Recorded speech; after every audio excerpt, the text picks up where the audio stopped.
Welcome back into Rounding Third Baseball, episode 329. Two sides coming together. I'm Nick, and we have Harrison tonight. How are we doing tonight, Harrison? Fantastic, Nick. How we doing? Pretty good.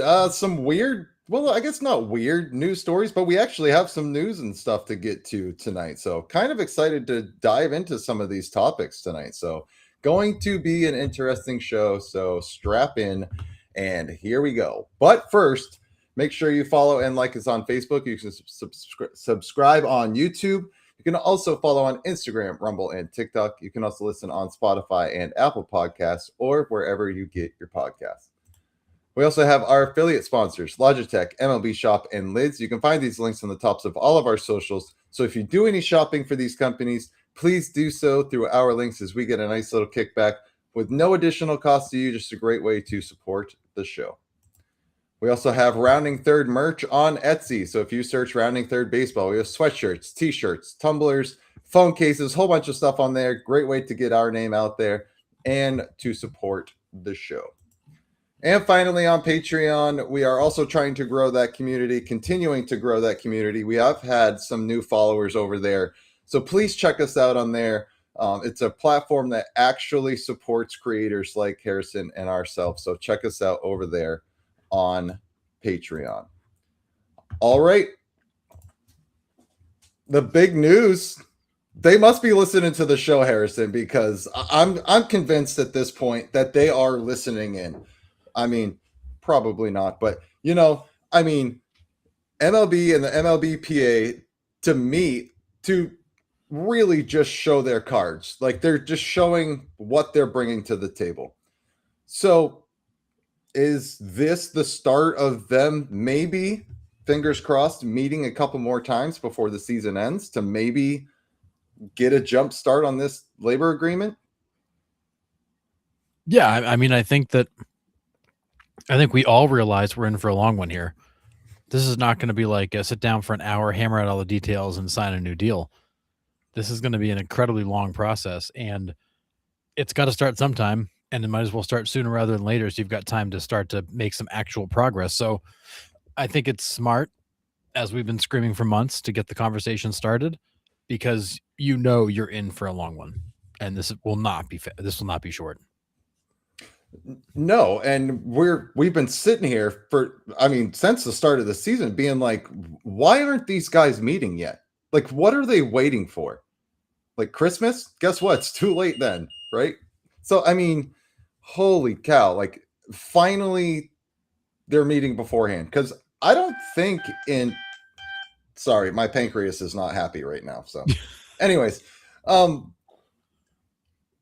don't think in 22 or 23, I don't remember them meeting beforehand. I think they went right up to the lockout and then started meeting, correct? I might be wrong on that one. I think they might have met just before the deadline, but it wasn't anything like productive. It was kind of like hey, how we doing? You don't like things. We don't like things. The deadline's coming. Cool. We'll talk again soon. I don't think there was anything substantial. And it was like at the 11th hour. I think they realized this is not that. We've got a much bigger pile of problems. This is going to be a much more contentious discussion. There's going to be a lot of back and forth, a lot of frustration and pain, and you've got to start that soon. So thank you for at least getting ahead of it and getting it started. But man, they have a lot of work ahead of them. So do you think they will meet a few more times throughout the year?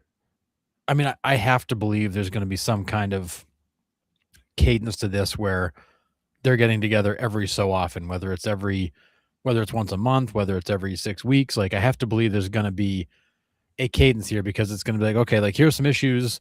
We'll go back to our camps. We'll come back with solutions. We'll go back to our camps. We'll come back with solutions. Like I think they're going to keep, I'd like to believe they're going to keep trying to solve problems as they go, and maybe come back with new solutions. Maybe they're just going to come back with more complaints or demands. Who knows? But I'd like to believe this will be an iterative process where they're continually communicating about ways to solve these issues. Yeah. Chad, kind of agree with you, right? Tony Clark just got fired. MLBPA needed to get their guys settled in. Otherwise, a meeting might have happened sooner than this. And that's a great point. Maybe they wanted to, but they're like, hey, we're not quite ready. Like, we had a changing of the guard, so we got to get our ducks in a row first to make sure, we have what the players want. So that's a great point, Chet. That could have been part of the issue of why they didn't meet sooner. At the same time, though, your new guy was the guy that led the last negotiation.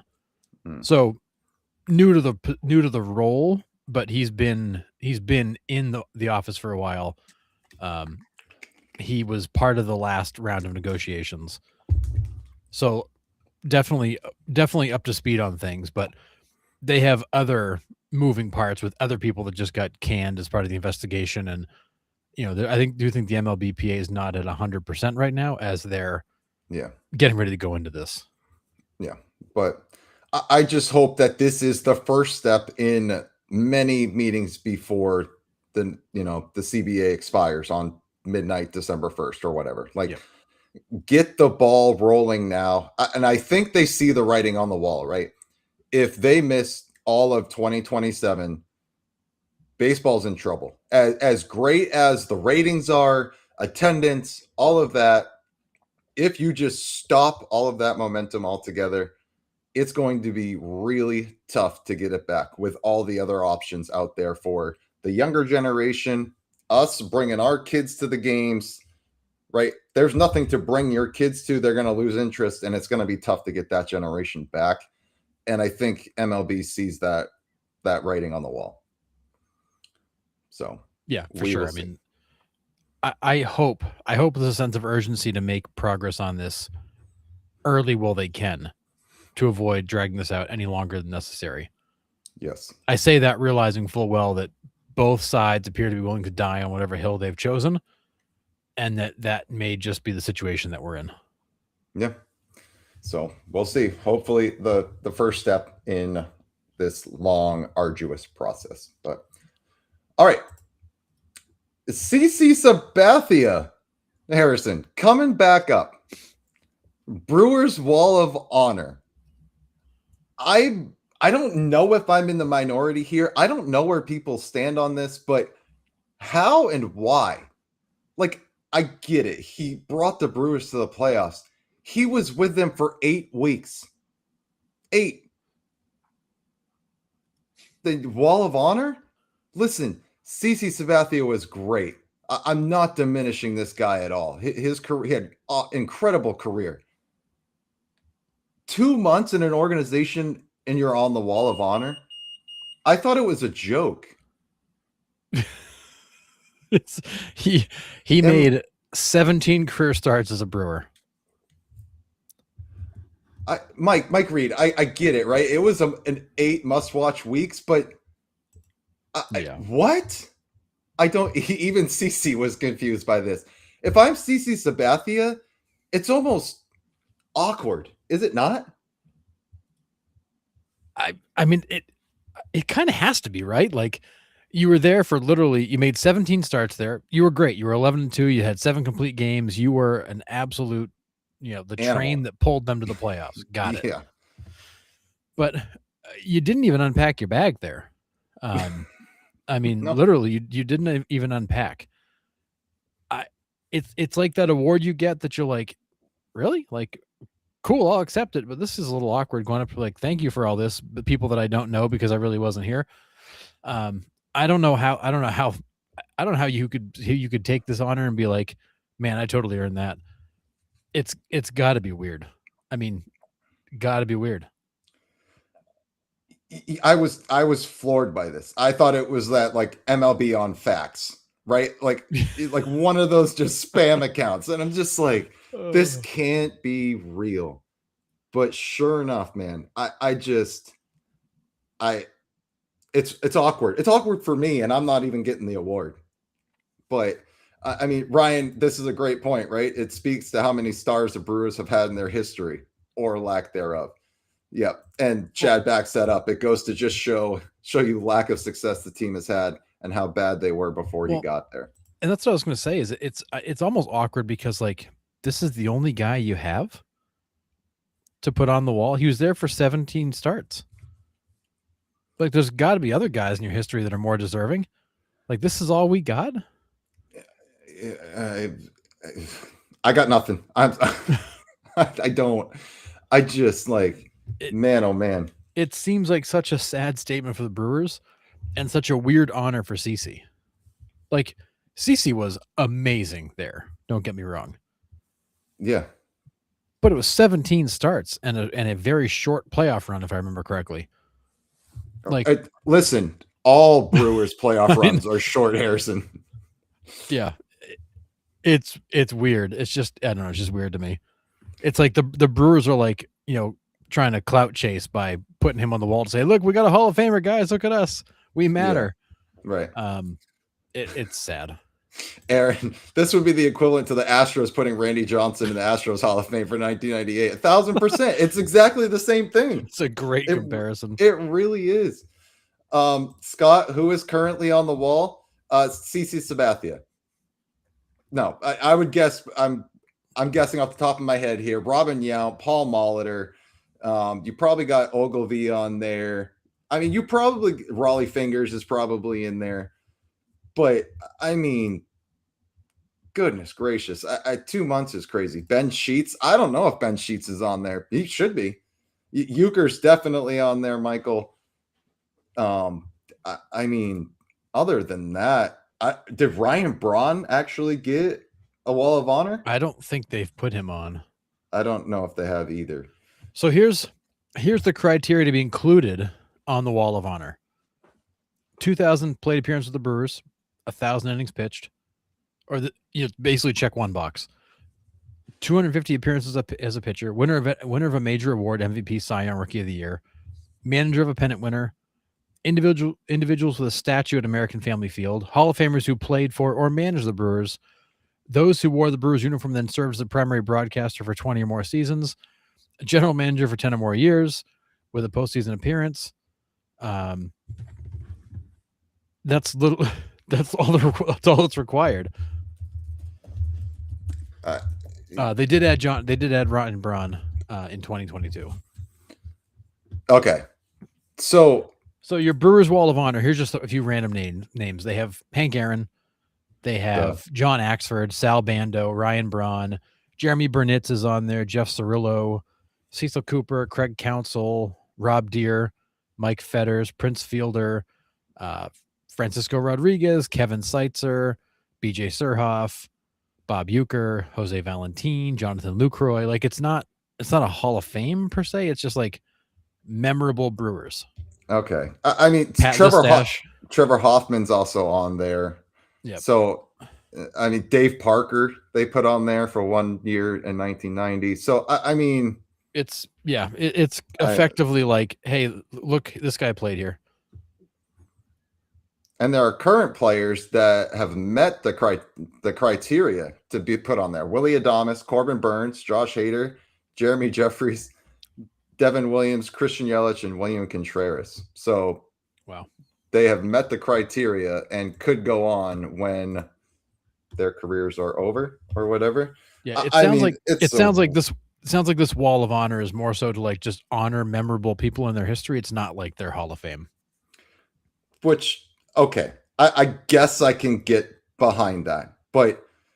And he listened, he had a memorable second half. His run with the Brewers, that second half was unreal. Like we talk about like pitchers' peaks, like that run was pretty ridiculous. He led both leagues in shutouts that year.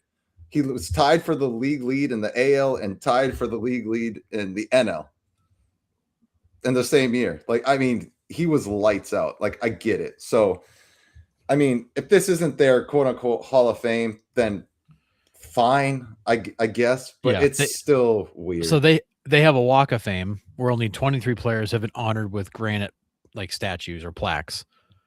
And then there's this Wall of Honor, which is just like memorable people from their history.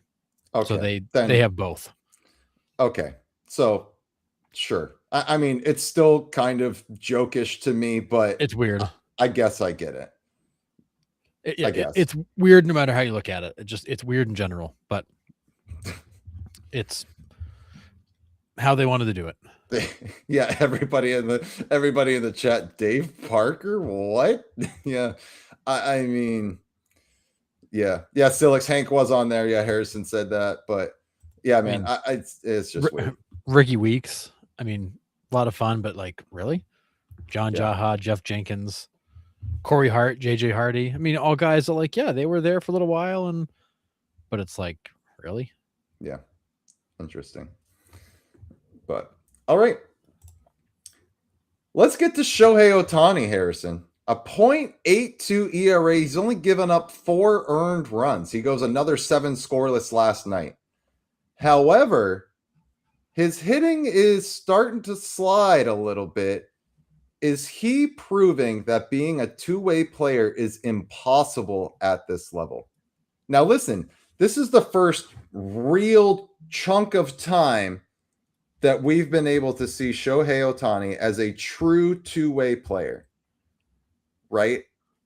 And I know it's kind of a high standard that we're expecting because we saw the 50-50 when he just DH'd, right? And he didn't have to focus on pitching.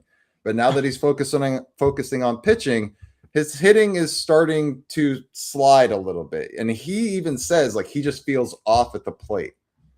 So is he proving that it's impossible to be a two-way player at this level of play? I mean, I think he's proving that it's really freaking hard.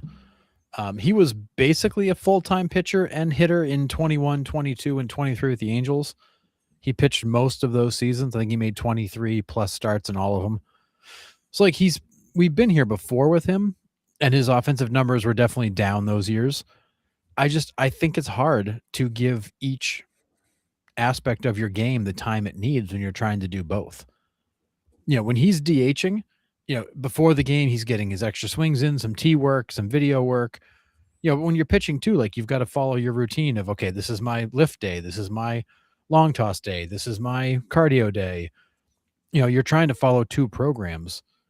And there's only so many hours in the day that you can spend on them. And I just think that when you divide your focus like that, it's really hard to do both at a super high level. Doesn't mean he's not doing both well. I mean, he's still good. But it's definitely what you're seeing is it's definitely harder to do both. Yeah, 1,000% agree. Michael says he can excel at one per season, not both. Like, listen, this dude is still a unicorn, right? We have never been able to see this level of play on both sides of the ball like this for a long, long time. He's one of one. I get it. But a lot of talk is coming out that, if he gets into a hitting skid, which he kind of is right now, like it's going to be hard for him to get out of it because he's focused on pitching as well for everything you just said. Also, we have to remember he's 32 years old. So or turning 32. So that's another factor here, right? Age is not on his side at this moment. Can he still do both very well? Hell yes, he can. This dude's an animal. But at what point do we hang up the pitching arsenal or move to the bullpen? Is there a chance that happens? It's the question I've always asked is at what point do you decide that his focused bat is worth more than what he gives you on the mound? Now, granted, he's been pitching exceptionally well. And he has incredibly good stuff, but he also has 2 Tommy Johns in his history. How many bullets are left in that? We don't know. I do believe there's going to be a day when it's like, look, you can keep doing it if you want, but like, there's really no purpose. Like, why don't you just hit? Because that works out really well for us. They don't need him to pitch. They've got 92 starting pitchers for 5 spots, and they'll just go sign more if they need them. So it's not like they need him to pitch. I think he likes to pitch. But I do think there comes a point here, probably in the next couple of years, where you have to evaluate, is it still worth doing both? Or should you just pick one side, give up the other, and focus? Because I think that his offensive production when he's not pitching is so much more impressive, I think. Yeah. And if I'm the Dodgers, I don't need you to pitch, but I really would like you to hit better than 240 and go do the things we're used to you doing. Yeah. Hey, dog, this is a great Great point. Let's see after a whole season, right? Let's get a full sample size of him at this point, right? Post 2 Tommy Johns, post 50-50, post all that stuff. Let's get a full season out of it. That's a great point. Silic says it's not impossible, but it definitely takes a toll on the mental and physical even more to do both. 1,000%. You have to be mentally strong and tough to do both. Like you said, it's not enough hours in a day. And would the Dodgers skip a start or two for him? So I think Dave Roberts, after last night, is giving him the next 2 days off completely. Like, not in the lineup, not hitting, not throwing. Like, go rest, get yourself right. And maybe his bat does come around. So, well, and I do think, back to the point about will they give him will they skip him in the rotation once or twice? I think they're absolutely going to manage his load to make sure that he's not completely gassed in September. Yeah, you have to. Absolutely. Yeah, I wouldn't be shocked if you see him make 3 starts and then skip one, make 3 and skip one, or maybe it's make 2 and skip one when you get into the summer. I do think they're going to play with that to manage how much work he puts in so that he's fresh later in the year. Yeah, Chad, we have talked about this. Is Ohtani seeking the Cy Young? If he gets the Cy Young award, I mean, it's GOAT status, crown, it's yours. You are the best of all time, right? Will that move him to the pen if he finally gets the Cy Young award? It could. It'd be like, hey, I got that checked off. Let's go for reliever of the year. Why the heck not? So, I mean, let's go set the saves record. Let's do it. Yeah, I mean, it's a great point, and that could be the catalyst to get him. So, like, I got the Cy Young award. I don't have anything to prove there.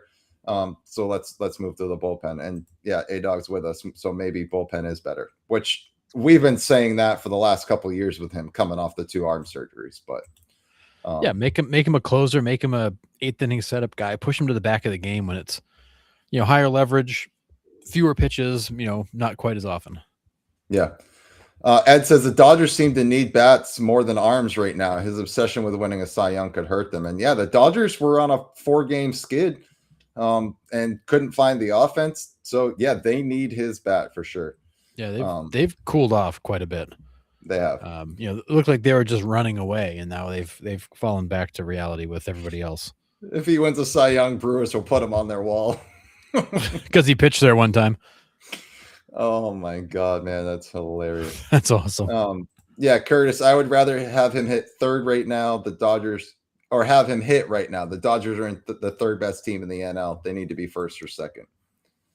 I agree. Braves are rolling right now, so yeah, it's interesting because the production he is giving you on the mound right now is pretty eye-opening. Yep. Right. So, I mean, he's only given up 4 earned runs all year to start the year. That's a pretty damn good start. But there's always the but, right? I just, how many throws does he have left? Don't know. Yeah, and for him, it's every pitch he reaches back, and he's a max effort guy. You're getting everything, which is why he throws as hard as he does, and that works until it doesn't, until that elbow goes pop. He's averaging about 6 innings per start, so he's not going too deep into games or managing the pitch count a little bit, but he every pitch could be his last. We just don't know. Yep. So Aaron says Dodgers do load management like NBA teams, so they're fresh for October. Yeah, and they will, right? They're gonna manage this guy's workload for sure. They're gonna make sure that he can still qualify for a Cy Young, all that stuff. Because I really do think that's a goal. That's a personal goal. That's probably a meeting that he has at the beginning of the year and being like, I want the Cy Young award. And Dave Roberts is gonna respect that, right? I mean, if I'm Dave Roberts, this has got to be one of the most, if not the most challenging guy to manage, right? Yeah. I mean, just because you have both sides with one guy that you're trying to, keep fresh for 162. It's tough. Yeah, I mean, you're asking one guy to be 2 people on your roster. Right. It's hard to be one person on a major league roster, let alone try to fill 2 roles. It's a lot. It's a lot. And this is May. What's he look like in July and August? Like, I feel like he's going to wear down. Even with load management, this dude's going to be smoked by the end of the year. Yeah. I mean, he's superhuman. So if anybody can do it, it's him. Yep. But, we all have the questions. But, I mean, for everything we've said about this guy, dude, like, he just does more things where we're just like, holy crap, man. Like, this guy is unreal. A .82 after 2 months of baseball is wild. So, yeah. I mean, in his last starts, it's hard because he's pitched against the Mets, the Giants, the Marlins, the Astros, and the Giants again. So like he's had 5 straight starts against teams with no offense. But he's averaging about 6 innings. He's averaging about 8 strikeouts per outing. He's been super effective for them. Unfortunately, in those starts, he's given up a total of 5 runs in 5 starts, and the team's only won 2 of those games. Yeah, he has not gotten any run support. They don't win for him. Right. Because his bat's out of the lineup. Like, just think, like, you put Shohei Ohtani in any lineup, that lineup becomes exponentially better. Yep. So, Scott, this is a great question. Come playoffs, where do you want him? I think there's a couple factors here. What does the Dodgers offense look like at the time, right? Are they hitting like the last 4 or 5 games, or are they, that well-oiled Dodgers machine that we're used to seeing? Does he still have a sub 1 ERA come playoff time? Because we all know that postseason, you need those good starting pitching. And if he's got a sub 1, I'm putting Shohei Ohtani on the mound. Like, no doubt in my mind. But also depends on where Shohei's bat is at that time. So, I mean, there's a lot of factors to lead there. But where do I want him? I think I want him. I think I want his bat in the lineup. It just makes that lineup even deeper, which is crazy to say. Yeah, but I mean, I want him on the couch because that means the Dodgers are out of the playoffs. But if I've got to pick a second place, I want him in the lineup. You've got plenty of pitching.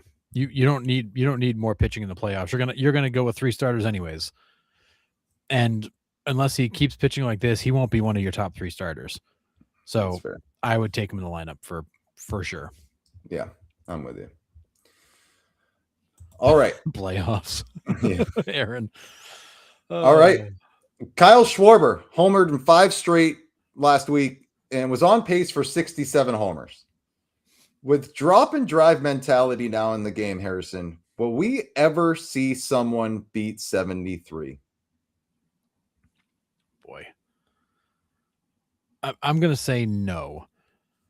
I think for a couple reasons. One, it's very hard to be that consistent over 162 games with that approach. That is a lot of, like, you've really got to be on it to be timing it up with that mentality. So I'm going to say no for that reason. But also because the pitching, I mean, just to square that many up with what these guys throw now just seems like it gets harder and harder every year. Yet as you watch another frisbee slider and another 102 mile per hour fastball, it's just like, good Lord. I just think it's going to get harder to time them up. Yeah. I mean, 17 homers already for Schwarber. Like, I mean, insane, right? 75 bombs, 253 strikeouts if it does happen. Yeah, because that's literally what you're swinging for. He strikes out too much to get 74. Agree. And the juice factor with Bonds, right? Because Bonds didn't have that fade, right? Like, he was just as fresh in September as he was in April and May. So that's same thing with McGuire and Sosa. Yeah. We go back to Aaron Judge and saw how hard it was for him to get 62 to set the AL record, right? Yep. I mean, there was a 2-week stretch there where you could tell he was pressing. And then when he finally got that monkey off his back, it was like, okay, so you have the pressure and, just the wear and tear from the season. Like, it's hard. The end of August, beginning of September, when everybody's in a pennant race. Well, not everybody, but you know what I'm saying? It's a different beast in September. And if you don't have anything to aid you through that month, if you will, it's a tough month. Yeah, and that's I think the misunderstood part of steroids. The steroids doesn't help you hit home runs. It helps you stay fresh so you can go hit home runs.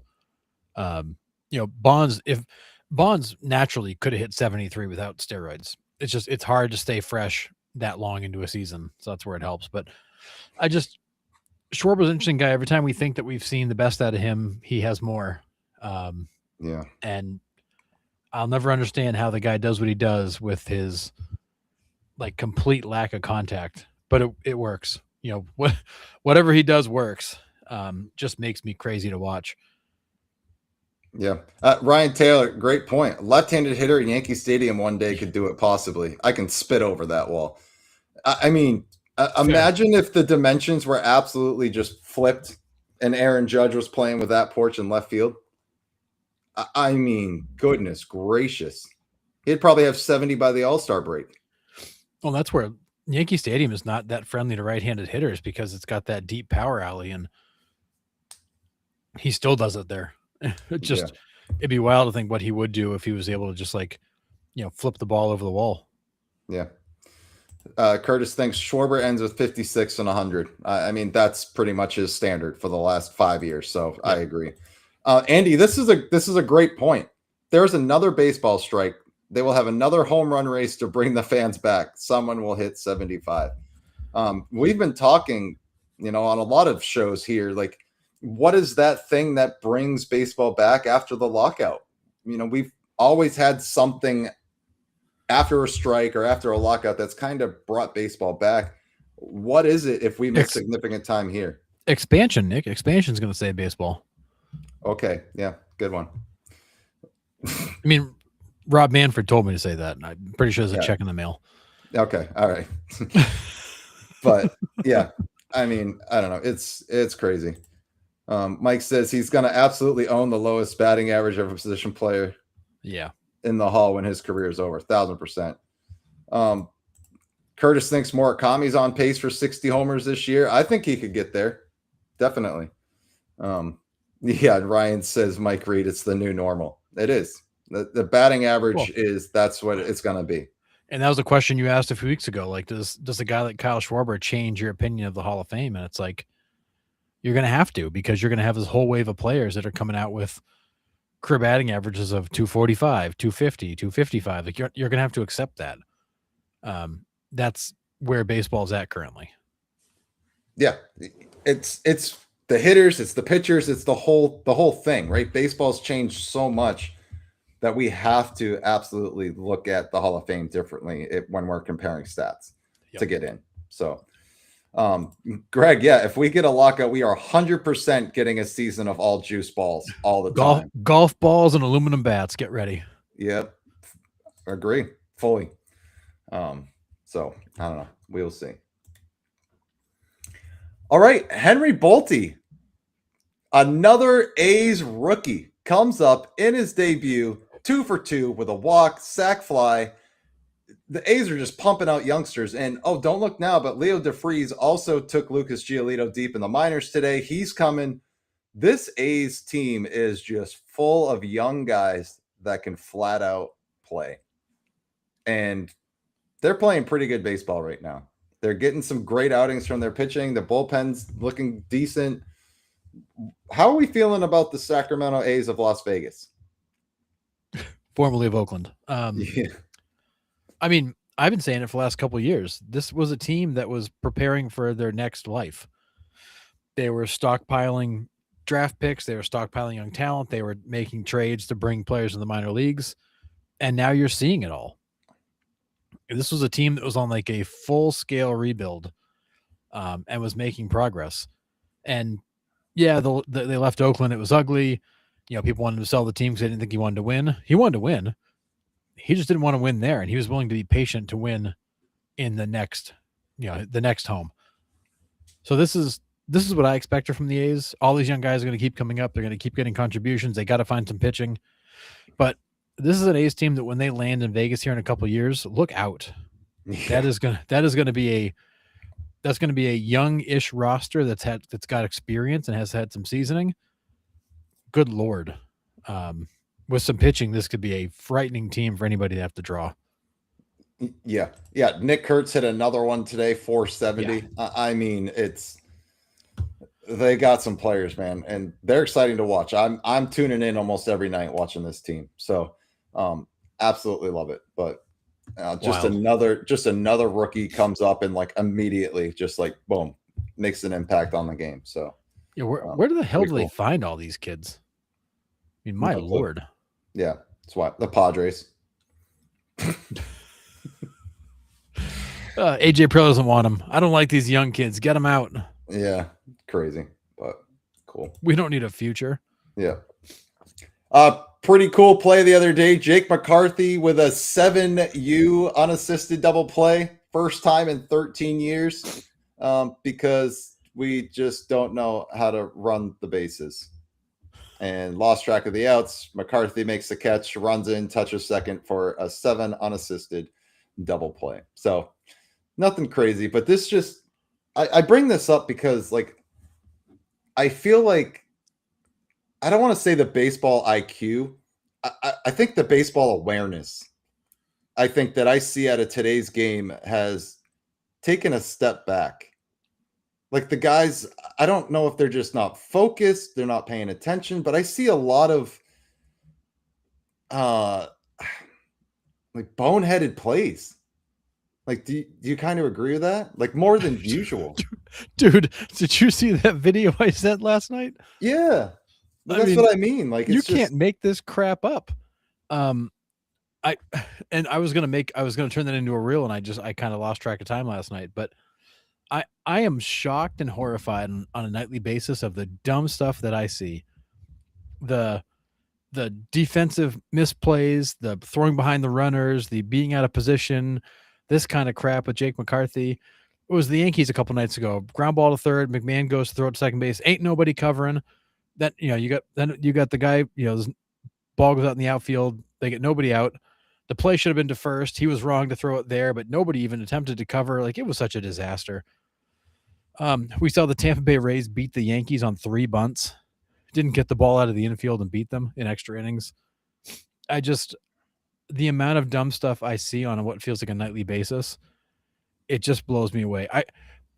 This game is so geared right now to offense that it's becoming frustrating to watch sometimes because the defense is so bad. And even some of the pitching. Like, okay, you throw 99 miles per hour, dude, cool. But you have no idea where it's going. Yeah. And that's so frustrating to watch a guy that comes in and just keeps putting coins in the merry-go-round to send guys around the bases. It is, God, it's painful. Yeah, I don't know where it's gone wrong, really. I mean, I don't know if it's because I'm like more in tune to watching the game now than than I was when I was younger, and I just didn't notice the boneheaded plays. But it just seems like all around the league, it's like, oh my God, that's horrendous.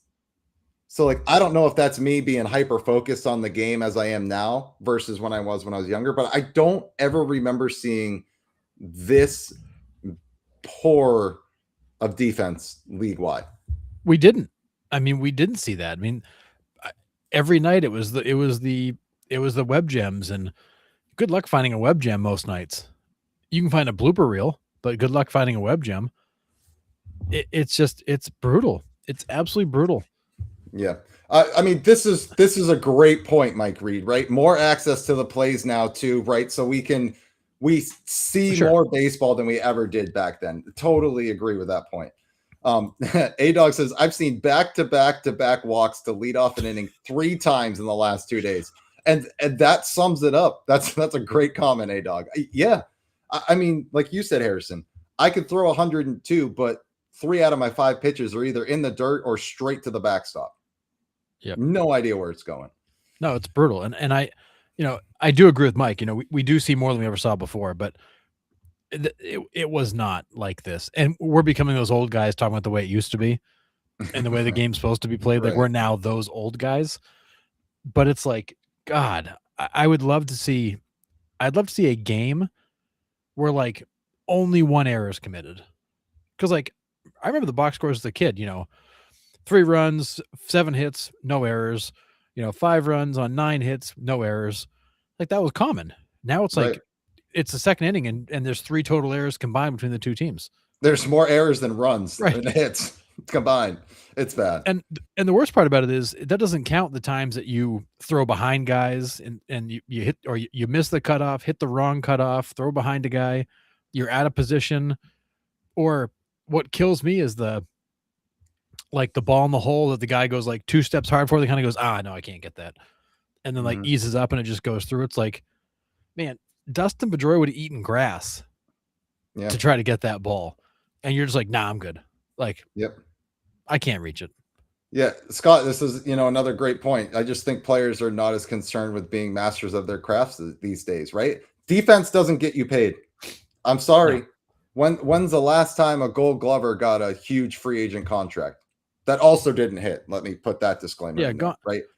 Gone are the days where you had pride in being able to play both sides of the ball. Like that, like I gave you the example a few weeks ago, like A-Rod was a guy. He'd make an error Tuesday night, Wednesday morning, he's out there taking extra ground balls. Right. Like those are the kind of players we grew up watching. Now it's like I made an error, but I got 2 hits, right? It's fine. I'm going to go back to the cage and hit off that AI thing to simulate today's pitcher. But I'm not taking ground balls. I mean, Christ, why would I do that? You don't pay me to field the ball. Yeah. Yeah.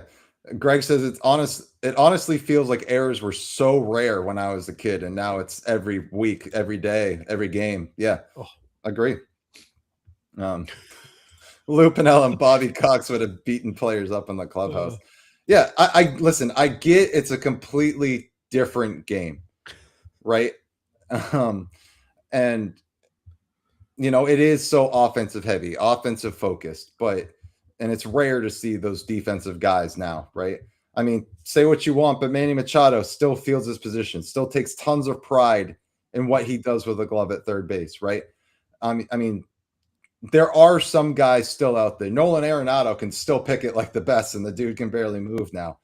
I love him, but I still love watching him play defense because he has pride in it. You can tell the guys that love the defensive side of the ball. That was one of my favorite parts of baseball. There's no other feeling, I mean, other than hitting a game-winning homer, but a guy thinks he's got a hit down the left field line, Harrison, and you just sprawl out, rob it, and just pick it up and hose the guy out. There's no other feeling like that. There's no better feeling than taking away. Whether you steal a hit or you throw a guy out at the plate, steal a run, turn a big double play to end an inning, kill a rally, like those are the moments that like you remember and think about like the days after. It's not the base hit in the second inning. It's the Brian, you listen. It was cautiously highly. Okay, don't leave us. We spent all day Sunday crapping on Tatis, so I had to give the Padres a tiny bit of love just to keep them interested in our show. But does anybody hit behind the rudder anymore? Scott asked. Yeah, accidentally. I was just going to say not on purpose. Yeah. But that was like, those were the days. Like it was get him on, get him over, get him in. Like if a guy got on first, you would move him to second, you'd then bring him in. Or if a guy was on second, you'd absolutely get him to third. You'd make sure you hit the sac fly to get him in. But like I watched the game the other night. I want to say it was the Rangers. Maybe they had a guy in third, nobody out. Where was the guy in third at the end of the inning? Still standing at friggin' third base. Why? Somehow he got back to second. I don't know. Yeah, because the next 3 guys did nothing but swing from their heels, try to hit home runs. Yeah. A friggin' ground ball to a middle infielder would have scored him. A fly ball to the outfield would have scored him. But no. We had an infield pop fly and 2 Ks. Yep. And I'm like, you've got to be kidding me. This is fundamental baseball. Like, if you couldn't pull that stuff off, you were on the next bus back to AAA. The batting average with runners in scoring position this year has got to be a record low, like league wide. There's not many teams that are clutch hitting at all. And maybe it is because it's early. I don't know. But I mean, every game I seem to be watching, it's like, the A's are 1 for 23 with runners in scoring position tonight. And it's like that. Not great. Red Sox are 0 for 56 this week, and it's just like, oh my god, man! Like you just need a blooper. That's it. Just Blooper scores them. Like we say all the time on the show, it's amazing what happens when you put the ball in play and put pressure on a defense. Tough happens. Yeah. Balls go through, errors get made. But man. Yeah. Yeah, there are some teams that play small ball, and I'm starting to wonder if the league is going to catch on and start flipping the script here, right? Cardinals play it, the Brewers play it, right? And Brian says I'm extremely homerish right now, but Cardinals are situational hitting, and it's glorious to watch, right? Because they realize like they don't have a huge thumper in there other than Jordan Walker, who's still tearing the cover off the ball. But they have to, in order to survive in this league, they have to play small ball. They have to situational hit. It's a different brand of baseball, I guess. And someone said it back here. Who looked it up? Greg looked it up. Just looked it up. Errors per game is pretty even. So guess I was just a stupid kid who only watched the Red Sox. So yeah, and to bring back Chad's point or Mike's point, maybe it is because we have more access and we're able to see all of these extra plays, if you will. Well, and I think Sillick said it too, like, the laziness, the lack of hustle, the mistakes that don't count as errors don't get seen. Because I think it's, what gets scored an error versus what actually really is kind of an error are two different things. And like, this example of the Jake McCarthy play, like that should never happen. There's no reason that should ever happen where a center fielder can catch the ball and still beat you back to second base. There's no reason, I'll pick on the Yankees again because I know Curtis loves it, but ground ball to third base, you guys don't all know where everybody's going to go. So when the throw gets made, there's a guy there. Like that kind of stuff has to be just like fundamental. Now the Ryan McMahon one, that was an error. This Jake McCarthy one is a great play on a huge base running mistake. So it's funny how, the situation, what happens really does dictate whether it's an error or not. But there are so many plays where guys throw behind somebody, miss a cutoff that allows the base runner to advance, offline throws. I mean, how many times could a guy get hosed at the plate and the throw is like 10 feet off, and what should have been a play at the plate isn't anymore. It's like that kind of stuff. It's the sloppiness of the defense. It doesn't get scored an error, but it generates the same outcome, which is more base runners and more runs. Now, listen, all these outfielders have cannons, right? Minus Roman Anthony. But all these outfielders have cannons, and the amount of extra 90 feet I've seen this year is also appalling, right? Like base hit to left field and, guy on second, base hit to left field. The left fielder's coming up and he's gunning for home plate. He's going to airmail the cutoff. He's going to try to throw the guy out at the plate, and the batter takes second base. The amount of times I have seen that this year is absolutely appalling. What was the one thing in college, man? If we missed a cutoff in practice, we were out running poles for 3 hours. I mean, how it was in college, like we were out running poles for 3 hours, missing one cut. I mean, it was, you just don't see them hit cutoffs anymore unless they've just like given up on the play. Like, oh yeah, he scored. I'm just going to lazily toss it into my cutoff guy. If they're getting up gunning, they're not hitting a cutoff. They're not throwing it through a cutoff, man. They're just airmailing it to the base that they're trying to get the guy out. The extra 90 is crazy. It used to be that defense was a big deal. Now it's like, that's okay. Just go get him at the plate. And it's like, come on. Like there were days back when we were playing where, you'd stop practice and go run because it was sloppy. After a game, you'd basically told, don't go change, boys. Yeah. I remember on the way back from a game, we pulled up to the field and we were like, parking lot's over there. He goes, oh, you guys aren't leaving yet. It's like, oh crap. So, it was because there was a lot of pride and there was a feeling like you need to play good defense, and that would drive coaches crazier than anything. Now it's just like, whatever, just, go rip a bomb and we'll call it even. It doesn't even matter. Yeah. But again, like I also think managers are forced to accept the fact that you're here because you can hit, and I can't get mad at you because you can't play defense because you never could. And you were never expected to. Yeah. But you've got a bat. So I have to lower my expectations and standards as a manager and accept the fact that I've got guys that can't catch the ball anymore. Yeah. Sillick says overlooking the basics and focusing on just the impressive stuff is what's going on with the younger guys. Yeah. John Carter, defense and small ball, lost arts that make baseball the best it can be. Yeah, I just, yeah, Simba literally made his career on defense. Andrelton Simmons, one of the best defensive shortstops ever, right? And we don't talk. Look, I mean, that's prime example. We don't talk about him. No, we don't talk about how good Andrelton Simmons was defensively. Yep. Because he didn't hit. So it's like it doesn't exist. Yeah. And he was one of the best defenders of our time, and we just don't talk about him. What's funny though is that Simmons had a career batting average of 263. Which in today's game, he would have been like, he probably would have batted third. You know, he would have been in the top of the order. Yeah. Batting champion. I mean, that's what it is.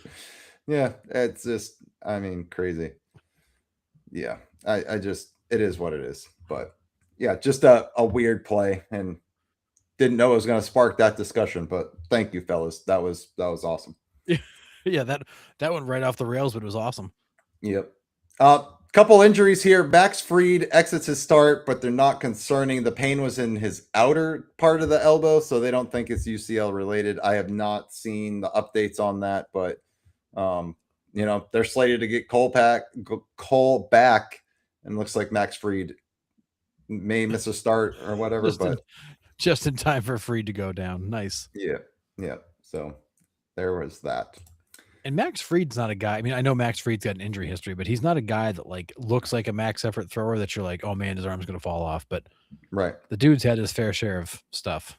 Yeah. Francisco Alvarez for the Mets, meniscus tear in his right knee, could miss 6 to 8 weeks. So again, the Mets going to be Met. Yeah. So the Mets. The Mets gonna Met. Yeah, the Mets are still around. They still have a ball club. Okay. Yeah. Curtis says he just thinks Fried will miss a start. That's fine. If he goes into the MRI machine, is he going to be deep Fried? Jeez. Terrible. But that is awful. That's awful. That is so bad. Oh, wow. All right. Dad jokes coming in hot. Yeah. So let's get to the big one here. Cal Raleigh. He finally breaks the slump, but ends up on the IL with an oblique. So do you think this is do you think this is good for Cal to reset? And for me, it's him trying to play through this oblique, right? You would imagine why he was struggling at the plate.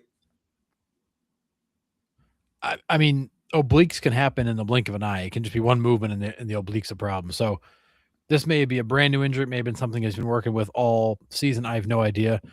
The problem with obliques is everything you do in baseball requires you to twist. Batting, throwing, everything requires a twisting motion.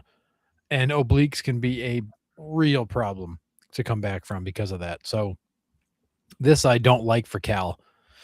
As a catcher, you're twisting a lot on the ground. Mm-hmm. And then with his swing, he's got a pretty aggressive swing. So this could be one that sets him back for a while.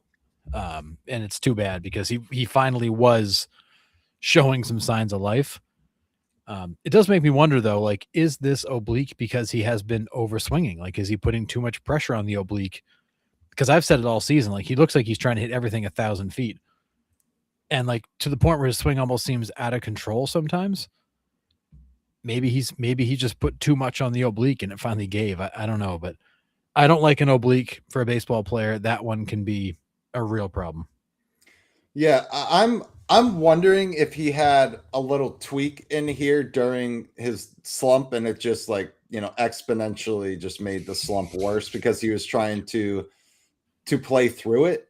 And then finally, he kind of gets the monkey off his back with 2 hits the other night. And the Mariners are like, all right, Cal, like, let's get you right. Okay. Take some time, heal that.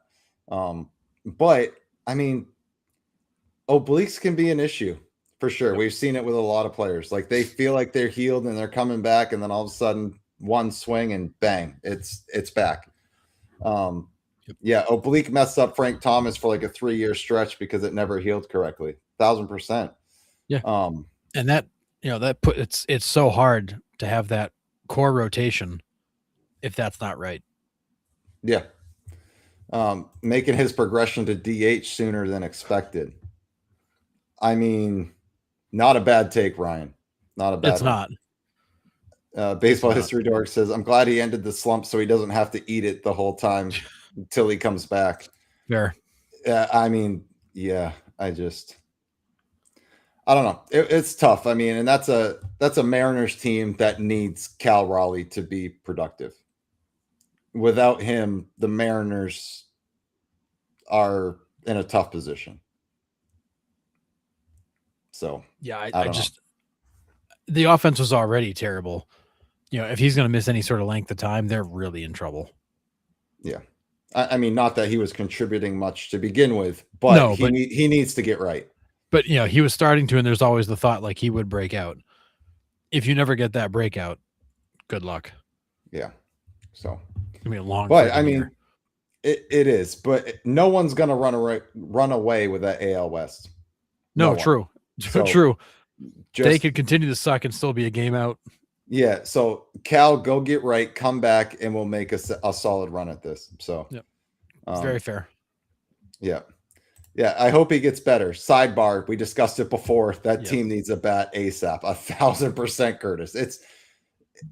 They have to be the one team in the league that desperately needs a bat, right? Can you think of another team other than the Red Sox? We don't talk about them much, that needs offense. The Royals. That's okay. Well, that's the only other team I can think of that is in like that desperate need of a bat. I mean the Giants, but that's a lost cause. I won't talk about that. Julio will step up any month now. Just wait till July, man. It's gonna be awesome. Yeah. And then you look up and he's going to be a 7-WAR player and in the MVP discussion. And you're like, where the hell were you all spring? Yeah. Yeah. Ryan says Seattle made it to the ALCS. If history repeats, 25 years till we see it again. Man, I hope not for Mariners fans, but that would be awful. Silic says they don't need him at catcher, right? I thought they had like 2 or 3 young guns that are ready to take over. Now, they traded away Henry Ford for, what was it, Jose Ferrer? Harry Ford. Harry Ford. Sorry. What did I say? Harrison Ford? Henry Ford's the car guy. Oh, well, whatever. Harry Ford, Henry Ford. It's all the same thing to me. Ford. So I don't know what their catching depth looks like there. I would imagine it looks all right if they got rid of somebody like that. So for just a relief pitcher. But I don't know. But I mean, do you think... Yeah, great pitching, elite fielding, and craptastic hitting sums up the Mariners in one statement. I like the craptastic part. I mean, it's incredible. Yeah, Scott, Giants need 9 bats. You ain't. Yeah, that's the thing. Like, that's not a team that needs a bat. They need a whole bunch of them. Yeah. Actually, what they should do is they should take the bats they have and just use them on each other. Yeah. So. Crazy. So man, I hope Cal comes back. We all knew he was gonna have not a season like last year, right? Yeah. To repeat 60 home runs is no way, next to impossible. But I didn't expect this either, to be fair. No, I mean, I think there's definitely worries about a slump or a slow start, but this is brutal. Like, he spent the entire month of April basically doing nothing. Yeah. As that team just continued to struggle. I mean, here he sits right now. He's got a 243 on base percentage, hitting 161. Eek. It's really ugly. Yeah. So, and the only saving grace, I hope, is that he was trying to play through this, right? Then he has kind of an excuse-ish, right, reason of why he's been so wretched at the plate. And it might explain why he looks like he's been behind everything. Like, maybe his swing is slower because he's been trying to play through this. So, I don't know. That would at least make sense. But it would also be a little bit annoying as a fan to be like, dude, why didn't you just say something and take a break back in April when you sucked and we needed you? Right. So you were better now. Yeah. Like, it's one of those things where, like, that would at least explain it, but it'd be like, why didn't you deal with it then? Yeah. But so I guess it's kind of good in one hand, bad in the other. Yeah. Ryan, if nobody around him can hit, this was bound to happen. Yeah, pressing, right? So, I agree. All right, we've got some out of left field discussion topics, and like mine are kind of all over the place, right? Like usual, these ones are as well. So, you're welcome. So, here we go with the first one, Harrison. How would you tell the MLB marketing team to handle 2027 to keep people interested in the game if there's no baseball? So how to market the game while there's no baseball, or how to market the game like coming out of it when there is going to be baseball? Um, no baseball. Well, I guess both, because I mean, you'd probably want to do both, but let's start if there's no baseball. How does MLB keep the game in front of people's eyes? I mean, there's about a million things they can do. The reality is they'll do none of them. But um, if I'm MLB and I have this unexpected break in the action, I would use that year to, what's the right phrase? I would use that year to try to get people to love the game. And I would do that to go with the history, feature the players. I'd have tons of stuff that was maybe more like kid friendly, help introduce kids to the game. I would use that as like let's relaunch baseball and let's bring it to people and get them interested in the game. And take that as an opportunity to get people that maybe don't know, don't follow, to get deep, deep, deep into current players, history, the way the game is played, kind of fun, light, but honor the game and use it like a 1 year memorial, 1 year tribute to baseball to get people to love the game again. Yeah, that's a great one.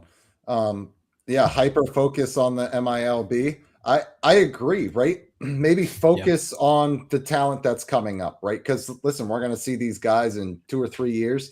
Heck, you're going to see some of them as soon as the lockout's over. They're going to be called up, right? So maybe focusing on minor league baseball would be the way to go. And you can watch minor league games on MLB TV, so maybe that's the way they go. So I mean, I love that idea, guys. I think that's a great idea. I think focusing on MILB and making the productions like major league value productions. Like, why not? Your production teams aren't anywhere else. Let's send our production team to AAA, really boost it up, and send our announcers down there, whatever.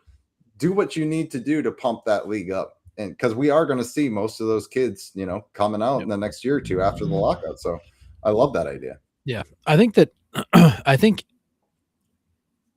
MLB TV becomes a really interesting platform for baseball. So you go into the lockout, I would give MLB TV away for free to everybody. For free. It's free. 1,000%. I would pump minor league games in there, but I would also put like this day in baseball history and do like, 30-minute breakdown of big moments. I would do big games, big moments, and actually like replay the games. I would use MLB TV to deliver so much great stuff to people for free that they would almost have to pay attention, and get them, but obviously social media, you do all that stuff on social media too, but you could use MLB TV as a platform to feed all this great content out to get people at, maybe they're not watching current games, but they're watching minor league games, historical games, big moments, highlight reels, player features. Like, I would just pump so much content through that thing. Yeah. Andy says, we attended AAA games in '94. It introduced me to Columbus Clipper Derek Jeter. Derek Jeter. I don't know who that is, but Jeter Downs. Cool. Yeah, something like that. But no, that's really cool. I mean, that's awesome. Yeah, you see so many guys before they hit that status, like a Derek Jeter, right? I mean, pretty cool. Like, I talked to people around here in North Carolina. I live near Greensboro. Like, they saw a lot of guys go through Greensboro. Yep. Right. So pretty cool. Ryan says replacement players. They can hit 204 too, I'm sure. Probably. Have open interviews for new Hall of Fame voters. Love that idea. If I'm MLB though, and I'm going to do the replacement player thing, honestly, like, I would go recreate celebrity softball that you used to do at the All-Star game and I would do like I would have a whole series of like celebrity softball games just to Yeah. get people to pay attention. Because like Yep. nobody wants to watch replacement players, but do you want to go watch Snoop Dogg go yard? Hell yeah, I do. Yeah. Yeah. Build the relationships with the public and the untainted minor leaguers. Yeah, I would love that. Meet and greets. I think I saw that up there too. I think that's a fantastic idea. And if you have not attended a minor league baseball game, you have to. Minor league baseball is incredible. There's not a bad Well, seat in the house. You can see everything. It's keep cheap. It's affordable. keep in mind during a lockout, the players can't be involved with the teams. So you would have to have like former players. Like you couldn't Even in have minor Aaron. leagues. You could have minor leaguers, but you couldn't have like Oh, Aaron right, Judge at right, Yankee right, Stadium for an right, event. Like right, not allowed.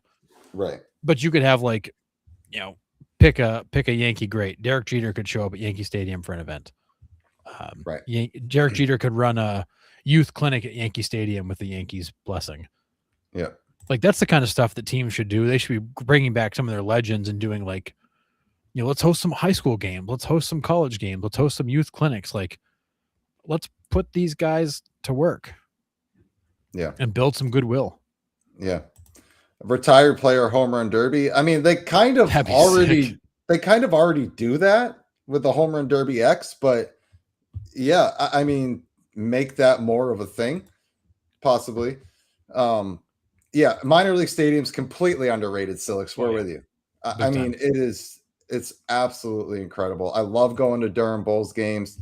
I'm trying to get over to Greensboro Grasshoppers here. The Kannapolis Cannonballers are down the street from me. So I'm getting over there soon. But highlight says 1 beer at a Stockton Ports game and 3 times the cost of the ticket. Right. Yeah. But I mean, there's going to be good baseball to see during the lockout. And I wonder if minor league baseball does see an uptick, and MLB has the platform to put them on center stage. And I hope that they could be. So we'll see. MLB is a chance. MLB is a chance to do like some real grassroots type stuff and pull people into the game.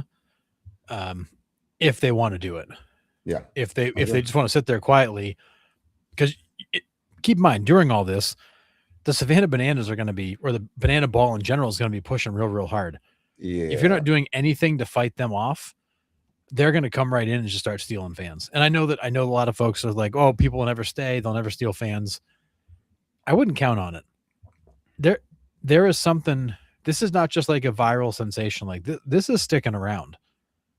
They keep going to bigger venues, selling more tickets, building a bigger waiting list. Like there's been no fade on this. If anything, it's still very much a rocket ship ride. And the thing that I'm worried about with that, right? And I say worried in quotes, I guess, is you take away the younger generation right now and banana ball takes 60%, right? Baseball's going to survive the first 3 or 4 years coming out of this lockout if we, miss significant time, right? But in 10 years, when all of those kids are adults and not paying attention to the MLB, and we're long gone off this earth, what does baseball look like? Right? So the lockout might not necessarily impact the game right after the lockout, but when those kids are older and they start bringing their kids to games, are they bringing them to banana ball games because they loved it as a kid, or are they bringing them to Major League Baseball games? I think the tide could turn and we see banana ball taking over. I know MLB is a major sport, and that might be a crazy thing for me to say, but it's dangerous ground right now. They have to handle this correctly. And if they don't, they're in trouble in 15, 20 years. I said it last week, I want to say on the show, that I think banana ball's already taking fans from baseball. We just don't know it yet, because I think what you're going to find is that a lot of kids, baseball might be on in the house. Kids aren't watching it, but I've got friends, multiple, that have kids that are about my kids' age, so early teens, that are like, can we put the banana ball game on? It's on YouTube. It's free. Like, can we put it on? And they're actually putting those games on and turning like the Red Sox game off because the kids want to watch banana ball. Yeah. Like, and I'm hearing more and more stories from people that are saying like, my kids would rather watch that. And because keep in mind, where are these players? They're all over social media. They're all over TikTok. They're doing the dances. They're doing the trends. They're doing the memes. These social media geared kids and even early 20 somethings that are like living on social media are seeing these guys every day. Now they're like celebrities before they get to the baseball field. Right. They've actually marketed banana ball in reverse. They've made these guys social media influencers and celebrities and then made them baseball players, and it brings it all back full circle. But I think you're already seeing fans leave for banana ball. It's just not at the point where you're seeing it in the numbers because they might still be watching both, but you are definitely seeing people drift towards it. Yeah, and guys, listen, I get all these points, right? Their pay has drastically increased, Yep. right, with every single sign out. Banana ball is a fad, but it will peak during the lockout. I think during the lockout, it's gonna explode, right? It is what it is. Honestly, I think kids are going to age out of liking banana ball. I mean, there's also that too. Now, listen, you guys wouldn't be in our comment section if you weren't diehard baseball fans, right? I mean, we love MLB for what it is. We love the pure game of baseball, right? This is the casual fans. And this is why I'm concerned, is because we're always going to come back. Yep. Right? We're always going to be there. We're always going to watch Major League Baseball because it is baseball at the highest level in the world. But the generation after us, the younger kids, and then their kids that are banana ball fans, what does that look like in 10, 15 years? Does banana ball go away, or does the fans kind of switch there? And now MLB is hurting for attendance. I don't know. But Ryan, this is also honestly 1 minute attention spans, and that's all they got. And that's why banana ball is so great. Every 30 seconds, there's something new to look at, right? And that is just the mind shifting in youth, in young teenagers, even 20-year-olds, right? That have been on social media their entire life. They have a 1 minute attention span. Why the heck do you think we break up our 2-hour show into 1 minute clips? It's for that reason. People have 30-second to 1 minute attention span, and it's on to the next. Like, so it's tough, man. I don't know where baseball is in a few years after the lockout. Yeah, I mean, you've got different pressures than ever before. You've got, a social media geared generation that's watching banana ball guys become viral influencers. You're seeing MLB post the same stodgy, boring crap every day. I mean, the Savannah Bananas have almost as big a following on Facebook as the Red Sox do. They're only a few 100,000 followers behind the Red Sox. And that's just the Savannah Bananas team. That doesn't count all the people that follow banana ball and all the other stuff. So I do think banana ball, as much as we all kind of laugh that it's cheesy and corny, because it is, to your casual fan and a lot of your kids and even your early 20 somethings who see these guys as social media celebrities, it's got legs, I think, that we're not giving it credit for. Is it going to replace baseball? Obviously not. But it is absolutely going to be something baseball contends with for a while. Yeah, I totally agree. So, all right. The next one, Harrison, I got for you. Should the eyeball test mean more than analytics?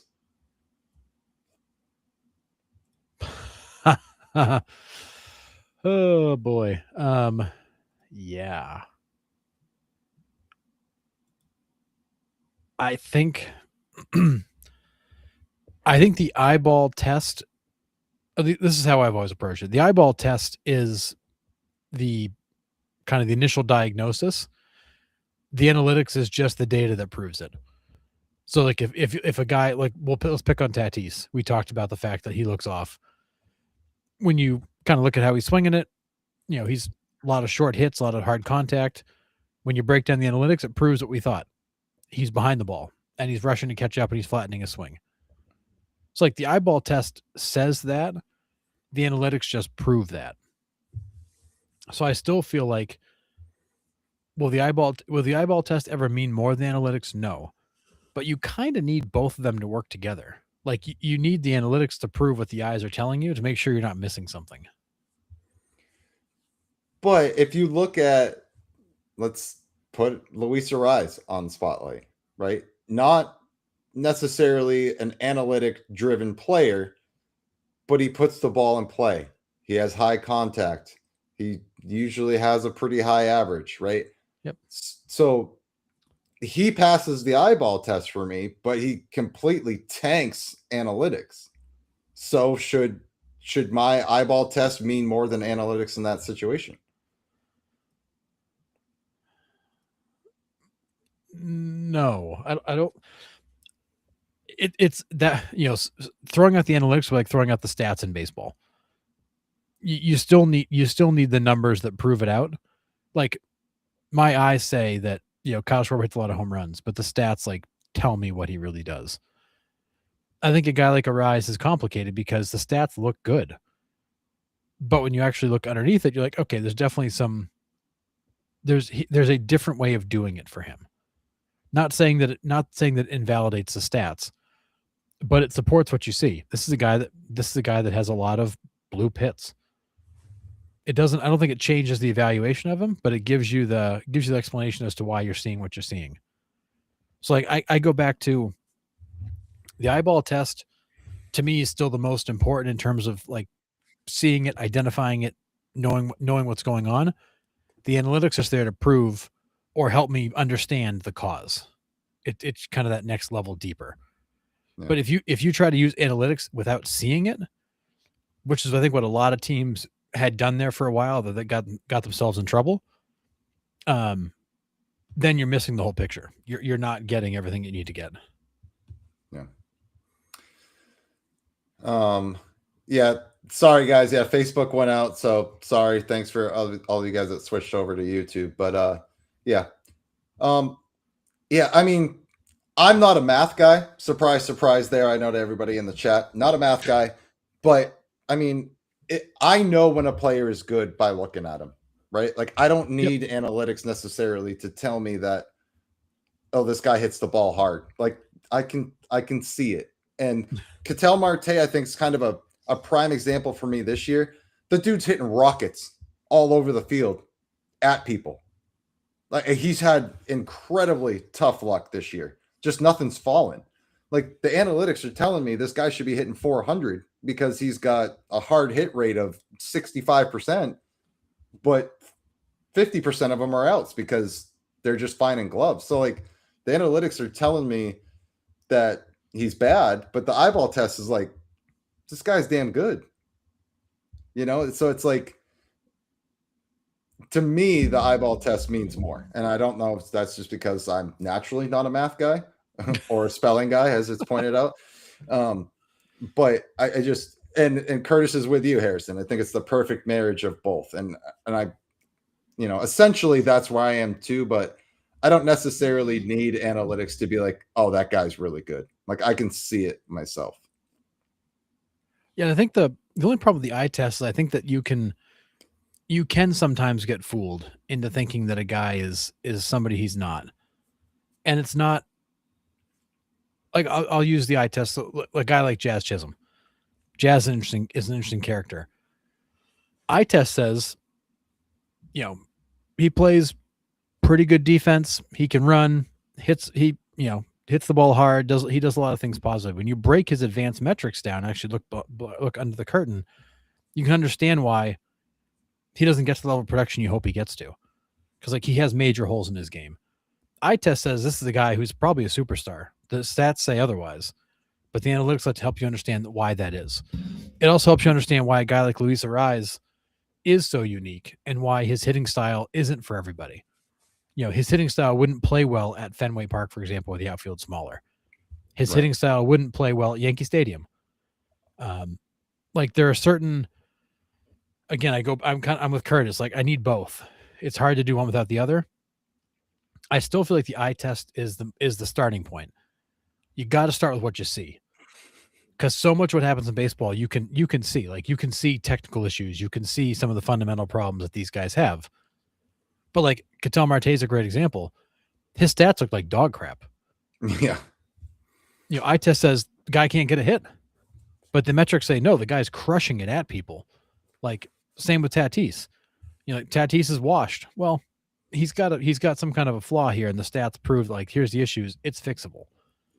It's hard because the eye test can tell you one thing, the analytics can back it up, but the analytics can also prove the positive or prove the negative. It all depends on what angle you're looking at it from. And that's why I think it's hard to do one without the other. But I do think that you can use the eyeball test and no analytics. You can't do analytics with no eyeball test. Like you have to, it's either only eyeball or both. When you do analytics alone, that's where I think a lot of these teams get in trouble because you're trying to move guys up. You've never really sat down and diagnosed visually when there are clear problems. Yeah. Like, how the hell does Roman Anthony make it to the major leagues and he can't field a ground ball? Like, somebody along the way should have been like, this should get fixed. Right. Yeah. Well, that just goes back to our defensive discussion earlier. So yeah. Good. All right. Next one for you, Harrison. Are baseball's unwritten rules outdated? I mean, are baseball's unwritten rules like even still in existence? I mean, at least the unwritten rules we grew up with. Yeah, I mean, like, do you have a problem with people taking second base down 8 runs, 10 runs? Yeah, I got a problem with guys taking second base when they're up by a boatload. I mean, yeah, I got a problem with guys that bat flip in the second inning on a solo home run in a 1-0 game. Yeah, I got a problem with the guys that have to do the weird second base celebration on every hit. Yeah, I got a problem with the guys that love to, Euro step around third base when they hit a home run. Yeah, I got a problem with the pitchers that do these ridiculously absurd, strikeout celebrations in the 7th inning of a game when they're up by 5. But nobody else seems to care anymore. Right. Is that because they can't retaliate in the same form that they could back then? Right. I mean, if something happens like that, someone gets hit, that's it, right? It's warnings issued to both. They don't give the other team the chance to retaliate. Is that part of it? I mean, I think so. I mean, back in the day, if you bat flipped on Nolan Ryan, you'd catch one in the ear flap, probably for every time you saw him ever again. Yeah, and Scott says it right here. The problem is pitchers can't fix that stuff anymore. 1,000%. Right. Okay. So. I feel like MLB has taken away the ability to retaliate in the same way, which maybe that's a good thing, maybe it's not. But like, you've also lost the ability for the players to police the game. Like these absurd bat flips like you have pictured. Like there's just no reason. The Joey Bats one is different. Like that was, I mean, the Rhys Hoskins one's different too. That was a huge home run for Rhys Hoskins. Yeah, that was. But like the everyday everyday home run celebrations, you would have absolutely gotten a fastball in the ear flap from Nolan Ryan, Randy Johnson, Pedro Martinez. I mean, Pedro Martinez used to throw at guys that called timeout. Ask Gary Sheffield about that. Yep. It's different. And I think that the pitchers can retaliate, but it's not like they used to. And it's a 4-game suspension. Right. And now you're paying the real price. And I honestly think MLB likes the entertainment value as much as we all rag on Banana Ball. Like MLB wants these guys to celebrate and, dance a little bit. They want the fans to see that. Yeah. Curtis says, when did baseball write a book of etiquette? Let me know. I mean, it's fair. But we all know what those unwritten rules are. Like there's just some things you don't do in a baseball game, right? No. And that's the general consensus over here in the Patreon chat. It's like, I'm all about a little celebration, but sometimes it's out of hand. Some of those rules are outdated. Some aren't. Right. It's really, I think it really is dependent upon which one it is. Yeah. But I will say the baseball of, 1995 or baseball of 2000 is not the same game it is today. Yeah. Honestly, the game just seems to have gotten soft in general. And I think it's a few things, right? I mean, they don't want these guys that are throwing 102 miles an hour throwing at guys. Like you're just asking for injuries, broken bones, wrists, hands. Like you're just asking for a lot more trouble. Like as much as these guys are armored up now, it's just, yeah, MLB has definitely squashed a lot of it. But yeah, and I think that, I mean, MLB wants to keep the game exciting. They want to keep the game moving. They want to keep it exciting. They want to let these guys be, show some personality and be who they are. Love that. Like, some of the stuff is just absurd. Yeah.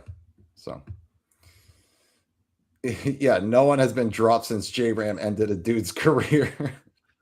Oh man. And in any field, it's a matter of respect. Don't show up, guys, unless they talk crap first. Yeah. And yeah.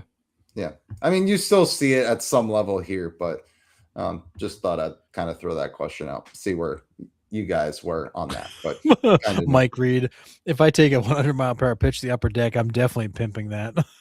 Well, I mean, yes, for sure. Chad also says, I have some more clouds in my yard that haven't been yelled at yet. Well, bring him in. We're yelling at clouds, man. All right. Well, here we go. Are baseball podcasts and YouTube creators better for the sport than traditional sports media? Oh, good God. I get so many things to say about that picture, first of all. It's sort of AI generated, by the way. Sort of? Dear Lord. Anyways. Anyway, so moving on. At least it's all spelled right this time. But we'll have to talk about a suspicion for you. Yeah, later. Okay. But anyways. I do. I mean, I'm not a traditional media guy in general. I don't watch the news. I don't watch any of those. I don't watch any of the sports stations either. Like I like the fans' take. I will say, and thank you, but I do think some of these podcasts are just stupid. Like they're just terrible. Some of the traditional sports media also terrible. Pretty much anything on ESPN is terrible. But I do think your creators are better because you're getting closer to the game, not in the sense of like on-field access, but like to how fans actually feel and think. Like they see the game like we do. They watch the game like we do. They're fans like we are. They're not paid to write about it. Like they're doing this in their free time for free, right? Because it is important to them. And I think that's way, way different. Yeah, I agree. I mean, like this platform like that we've created and it's morphed over time. Like this is what I mean. This is better than we ever envisioned, right? At first, when we started this, it was just going to be me, you, and Sean talking about baseball. And if anybody listened, that's cool, right? But the way that you just said it, that they watch the game in the same lens that we do as fans. Like we're not biased for anybody. We don't have a team bias. And we just talk about the game and the state that it's in. So like for me, I think it's better. You get more in-depth baseball coverage that way by talking to other fans in a civil manner. And there's so many people in the chat on a nightly basis. Every show that we have, there's so many inputs that I've never thought of, you've never thought of, that are great takes that like you don't get from mainstream media because they have an agenda. And Chad just said it. You guys steal the words right out of my mouth half the time. But that's what I love about this chat is like we all are seeing the same thing. We might interpret it differently, and that's okay. And that's what we love to celebrate. We love when guys bring different perspectives, or ladies bring different perspectives to our shows, right? And mainstream media doesn't do that. You don't get that side of the game.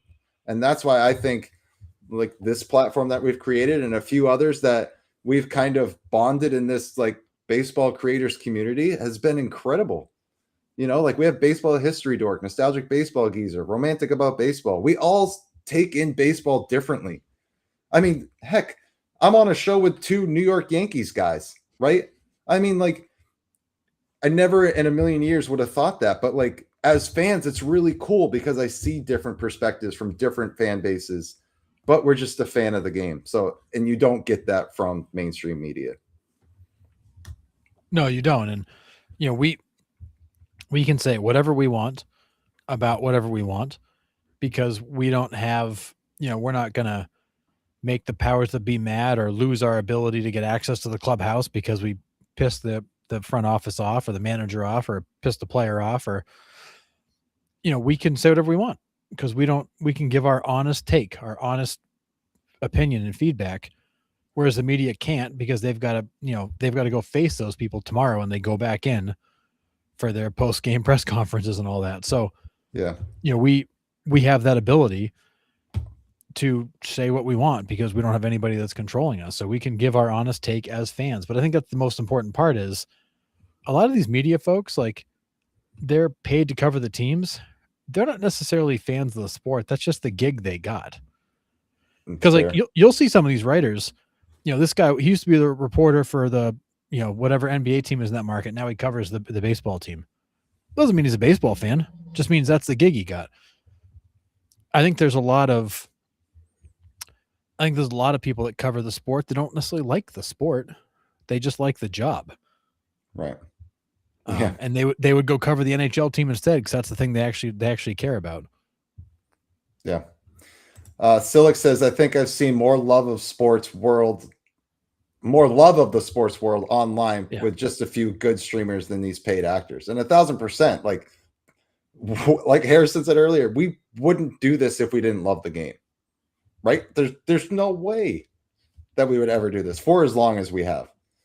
So yeah, 1,000% agree. Chad says, also, you guys watch baseball. I can't tell you how many times I hear a guy on the radio say they don't really watch the game, but then they still have an opinion on it. Yeah, I agree. It used to kill me. Like I used to listen to WEEI all the time. I haven't listened to WEEI now in probably 10 years because it's such trash. But that's, for those who don't know, WEEI is the big sports talk radio out of Boston. And they had all their daily sets. Everybody had their 4-hour windows of time. And half the guys would come in there and rant and rave about sports that they knew nothing about, that they didn't even watch or pay attention to. They just read the headline in the Boston Globe that day and had an opinion on it. You'd have guys who would honestly admit they don't watch and then give you their opinion on it. It's like, then if you don't watch it, what the hell are you what are you telling me? Like, you're not adding anything to the conversation if you have no idea what's going on. Right. Yeah. Curtis says, this show, Foul Territory and Trevor May are good enough. I don't do fanboys and loud noises that do nothing. Yeah. Silic says, I was always told that was sports. If you don't love it, you shouldn't be a part of it because the love of the game keeps us all watching. Yeah, absolutely agree. I think we podcasters have more fun. Agree with Harrison. We can tell our truth. And there's a lot to say about that. So, yeah, I know guys who covers teams they don't like, one in the NFL. Yep. Yeah. So, well, and you can even tell like by the questions they ask and the way they write about the team. It's like it's very much your personal opinion being shared. And that's honestly why, like, a lot of the writers, and even like Jeff Passan, I think Jeff Passan is fine, but like he very much puts his own opinion into what he writes. Granted, it's his platform to do so, but a lot of stuff he says I don't agree with.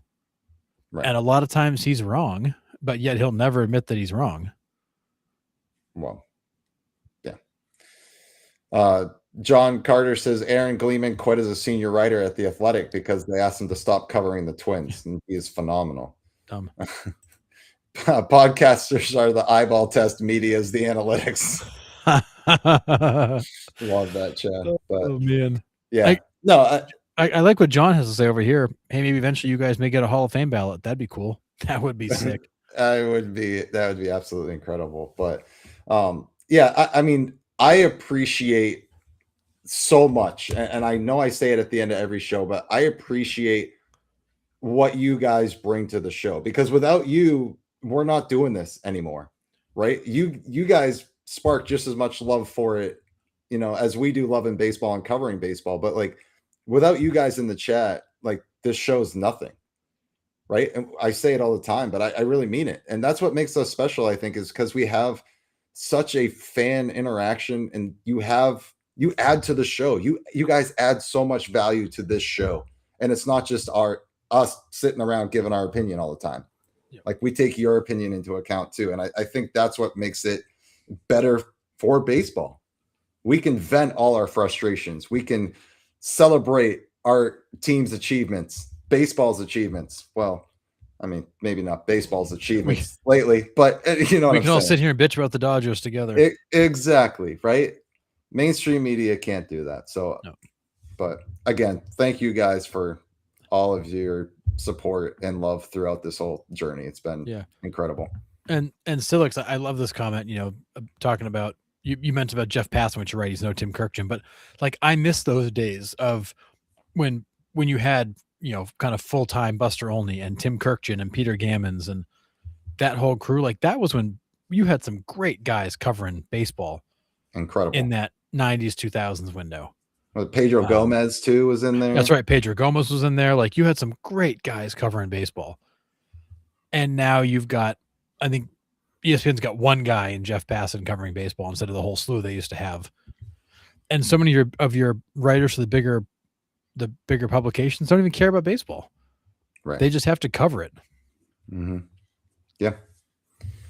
Like it's dying. The broadcast, we mentioned it even talking about broadcasting on TV, like broadcasting in general, broadcasting media, the writing, it's all dying. Like it's all just fading away. Yeah, I agree. All right. We have got common theme trivia again. So stay till the end of the segment to find out what the theme is. I think you can get this theme. There's 7 questions. And I think you'll be able to figure it out. I put the easier ones towards the end to like really give away the theme here. But here we go with the first one. What former MLB player finished his career with 1,999 hits and was the manager for Team Israel in the 2023 WBC? Oh, man. Oh, this one's going to bother me. He was a second baseman, kind of a funny swing. Mm-hmm. Oh.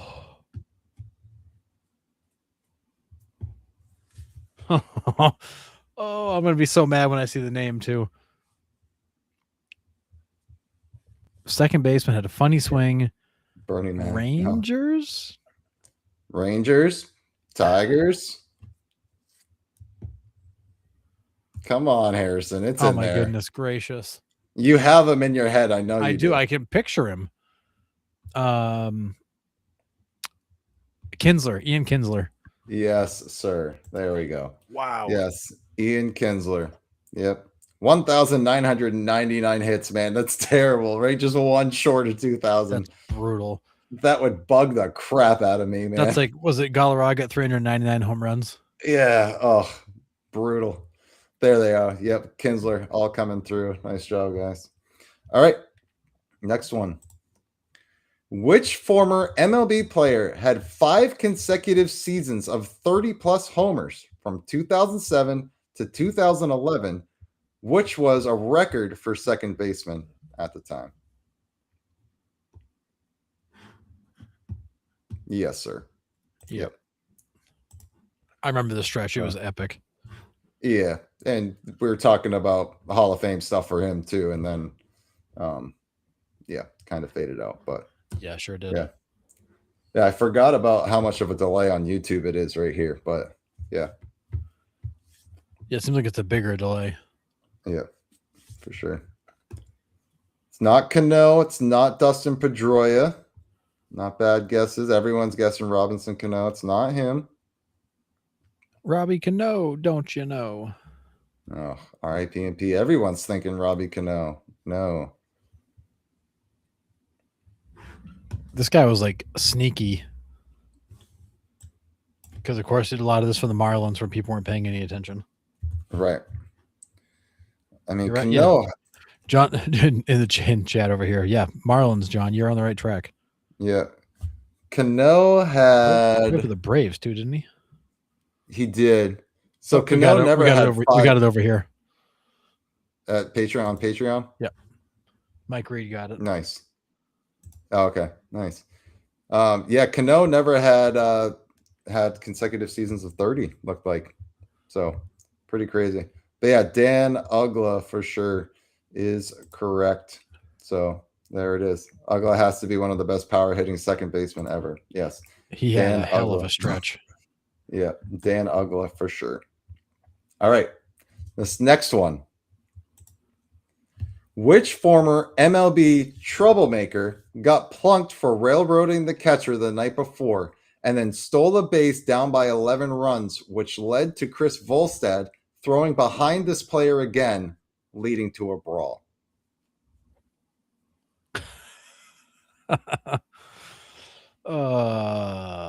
Milton Bradley. No. This is more recent than that. Mm-hmm.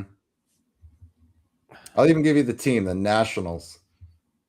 His name should stick right out. It should. He was a center fielder. Uh-huh. He had a funny first name. Yep. Be careful how you pronounce it, please. Oh, okay. I definitely know it now. Yes.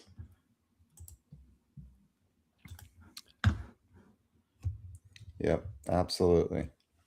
Yeah. He was an interesting cat. He was. He threw some bats at some fans too. There was another what else did he had a whole bunch of on-field / off the field stuff too. Just dumb stuff. Yeah, it is Niger Morgan. Nice job, Chad. Yeah, Niger Morgan. And he was quite the handful for sure. So all right. There we go. Curtis got it as well. Nice. All right, here's the next one. What former MLB player was nicknamed Ronnie Mac because his teammates said he resembled Ronald McDonald? Oh, I totally remember this one. And it's bad. Like the resemblance is bad. Yeah. It's one of those once you see it, you can't unsee it. Right. So these next ones I would pay attention to because it might give away the theme here. But right now we have Ian Kinsler, Dan Ugla, Niger Morgan. That's our common theme. And then do we know who this guy is? This is probably a little deeper pull for a lot of people unless you followed Oakland. He was with the Red Sox for a little bit. It wasn't. Who was the shortstop coming up that pushed Tejada out? That was Bobby Crosby. Crosby, thank you. Not Eric Burns highlights. Not Eric Burns. Good guess. Not Phil Garner Scott.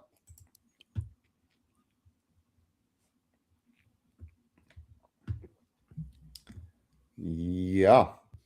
Tougher one here. It is.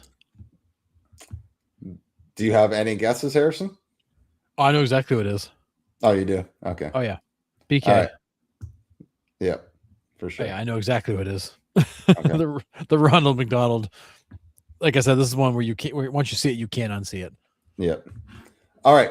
I'm going to give it to you. And, just like usual, as soon as I turn the page, all the answers are going to come in. But it is indeed who? Bobby Kilty. Bobby Kilty. Yes, absolutely. We called him Ronnie Mac. So there it is, Bobby Kilty. All right. So we got Ian Kinsler, Dan Ugla, Niger Morgan, Bobby Kilty. Here's the next one.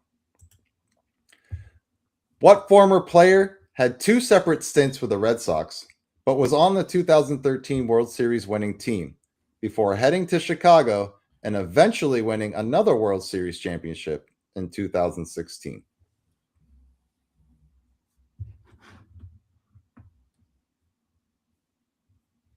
Love this guy. Mm-hmm.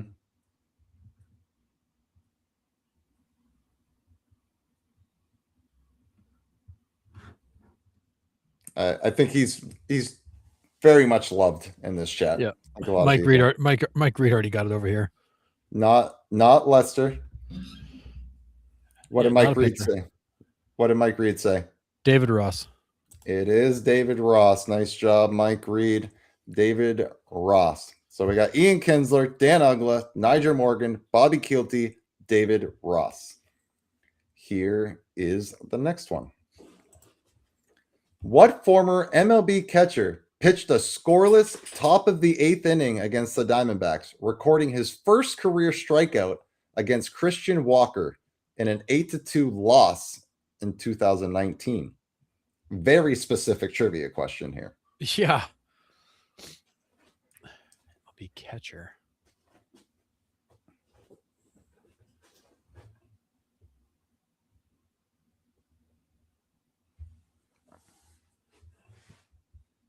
Colors are a hint here. Yeah, so against the D-back, so it's you're probably talking NL West team. Mm-hmm. Oh, so Dodgers. Yeah. Oh. No. That time I wouldn't line up. He was pretty much done at this point. Yeah, because I was like, I'm thinking back to like, is this like AJ Ellis? But nope, not him. But this was in that transition where you had, because you had Ellis and this guy.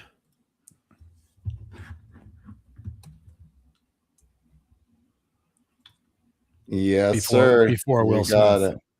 it. Yeah. Not JT. Not JT Realmuto. So he was a Dodger. Played for some other teams before the Dodgers as well.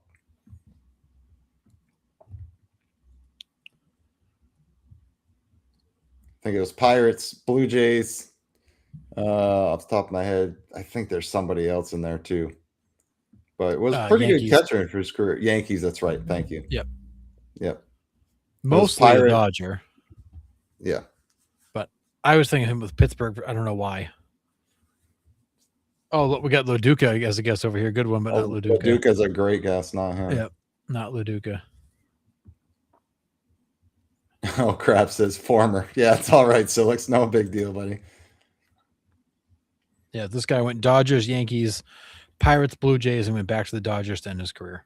Jason Kendall, not a bad guess, Scott. Not Jason Kendall. Mike Reed's got it. There we go. Yeah, and then John Carter got it right at the last minute there, too. Russell Martin is correct. So we got Ian Kinsler, Dan Uggla, Niger Morgan, Bobby Kielty, David Ross, Russell Martin, and this last one.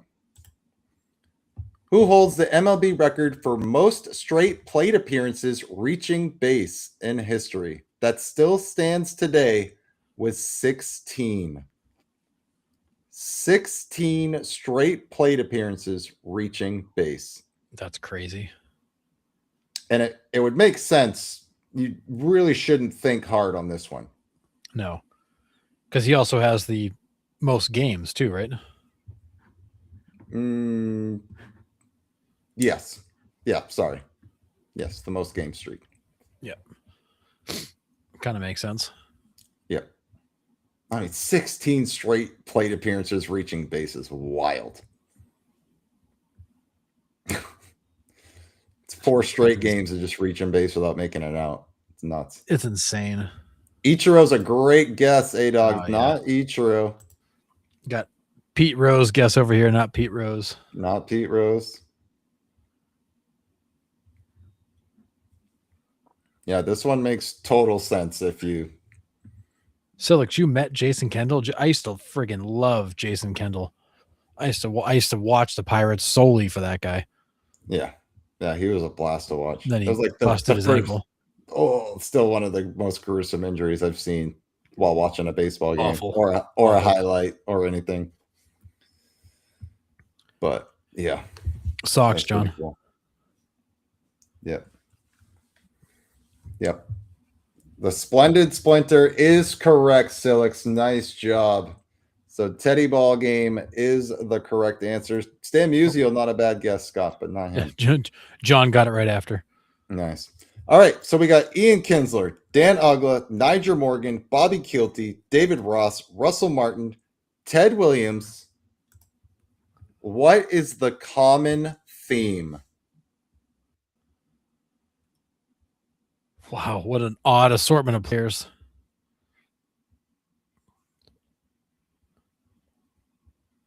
Look at the picture really closely.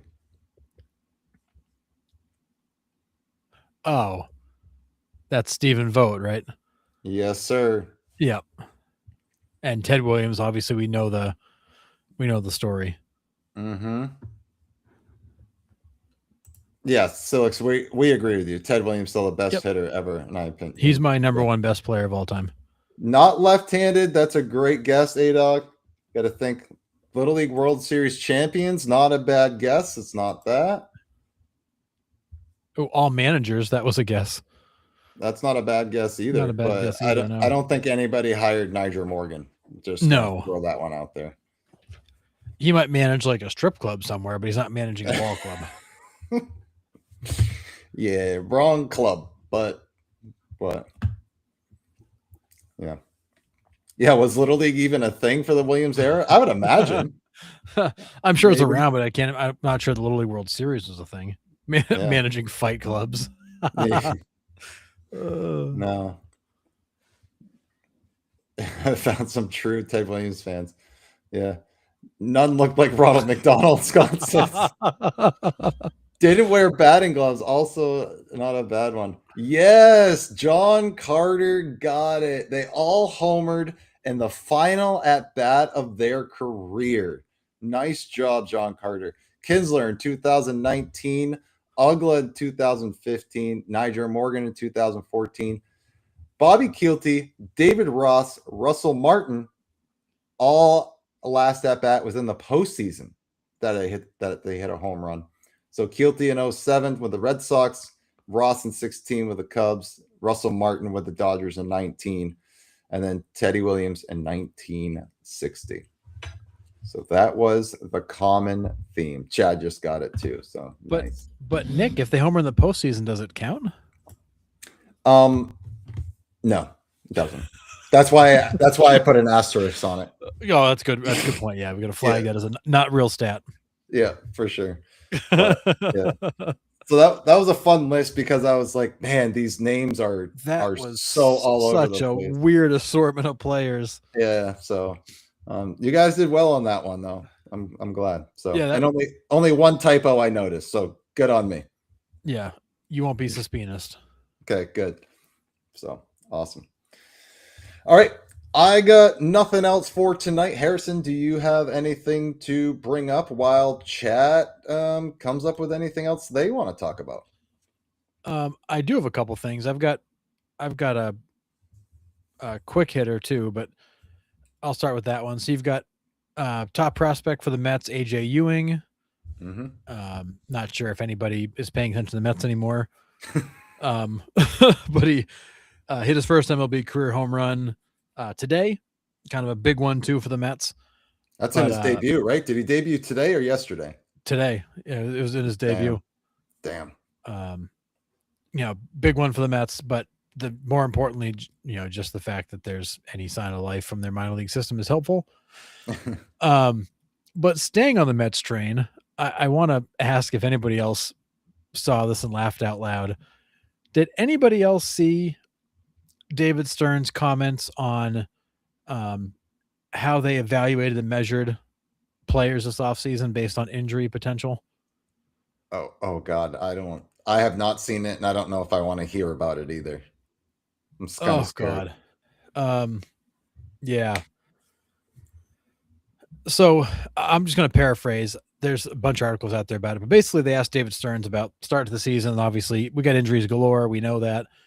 And then he kind of went into this conversation about how they evaluate players and the fact like it's got him really questioning how they evaluate players because like Luis Robert, they expected more out of, understand he's got an injury track record, but the way they evaluated him, they thought that he was through all that. Same with other players he mentioned, but I think a lot of us are sitting here at the time when they made those trades and signed some of those players going, what are you doing? Like you're signing all these guys that can't get on the field.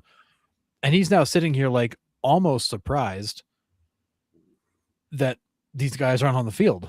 And so now like the New York media is blowing him up like that he's incompetent. But as a general manager, why do you offer that information up about how you evaluated players and the fact that you want to reevaluate because you clearly missed on these guys when the whole world told you that you missed on these guys when you first did it? I got nothing on the Mets, man. I really don't. I haven't paid much attention to them, gonna be honest.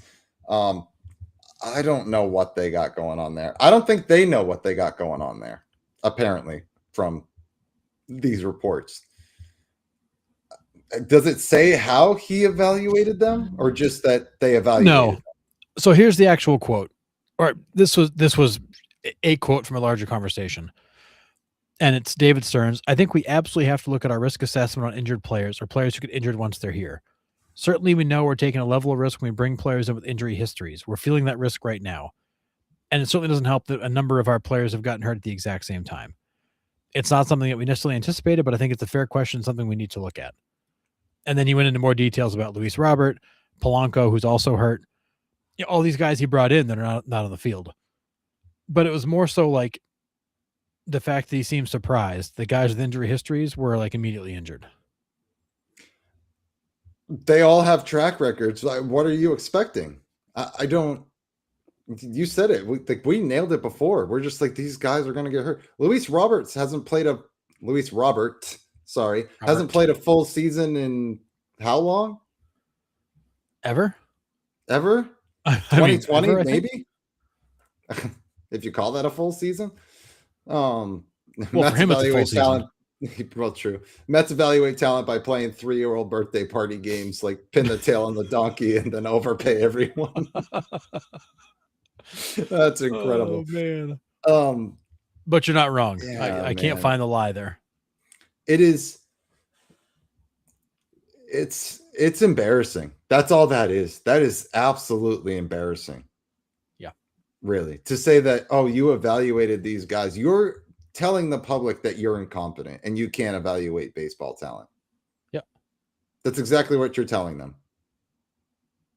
And for everybody that's, making the assumptions that you can't evaluate baseball talent, you're now just proving it to us that you can't. That's crazy. That's unreal. Until the owner stops acting like a fan, it's not getting better. Yep. Yeah. Cool. You have all the top name free agents from that class on your team every year, but you can't win with them. That's wild. I like Mike Reed's comment. He didn't evaluate anyone. Well, fair. Yeah, absolutely. I mean, that's crazy to me. So for us to sit here and assume that they can't, and then for him to just turn around and prove to us that he can't, it's Mets a loss, man. That whole organization, I'll say it again. I feel bad for the Mets fans. They don't deserve that. You finally have somebody that's willing to spend money, and you have nobody in place to use that money correctly. It's crazy. Yeah. That's absolutely insane to me. I mean, Mets fans don't deserve it, but I also don't hate it for them. Well, I mean,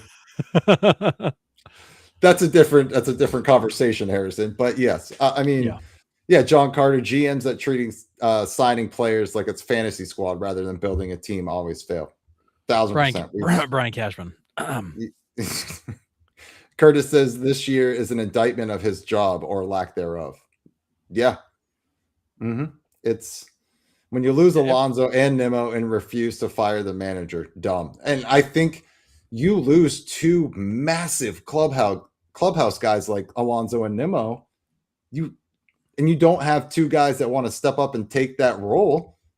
You're just lost. And everything I said about them in the preseason is coming to fruition. Like I said, it's going to take a while for these guys to figure out who they are.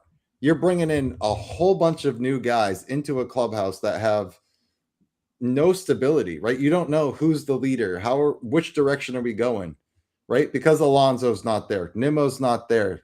They don't have a direction. You got 25 guys going in 25 different directions, and it would take time to develop that kind of team chemistry, right? I mean, there's locker rooms that we've gone into in our career, Harrison, where we're just like, this locker room split into many cliques, not just one. Like, there's it's split in 3 or 4 different directions. You know, you have these players hanging out over here, these players hanging out over here, and all a different agenda.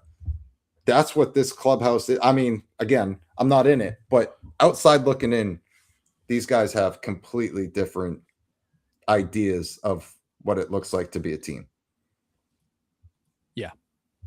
Yeah, it's not it's not good. Not good at all. Crazy. And then you now have the Mets that are already, potentially making players available in trade. Apparently Bo Bichette could be available. Yeah. But look at the offseason the Mets had. Pete Alonso gone, replaced with Polanco. Didn't work. Traded Nemo for Semien. Didn't work. Went out and got Freddie Peralta. He's been okay. He hasn't been great. He hasn't been terrible, but he's been okay. Those are your big moves. Went and signed Bo Bichette. Hasn't worked. Nothing they've done in the offseason has worked. Yeah, Mets are an absolute. I mean, it's beyond dumpster fire, man. I don't even know what to do with that organization anymore. So, yeah, I don't know. It's wild. It's tough. It's a bad look. But yeah, so apparently the Mets are already potentially making players available. In other news, Liam Hendricks signed with the Cubs on a minor league deal. I did see that. I love that guy, and I wish him the best. I would love to see him back in the MLB, but man, I'm not really sure how much time he's got left. But man, I would love it. I would absolutely love it if he got another shot. But it'd be so cool. Yeah.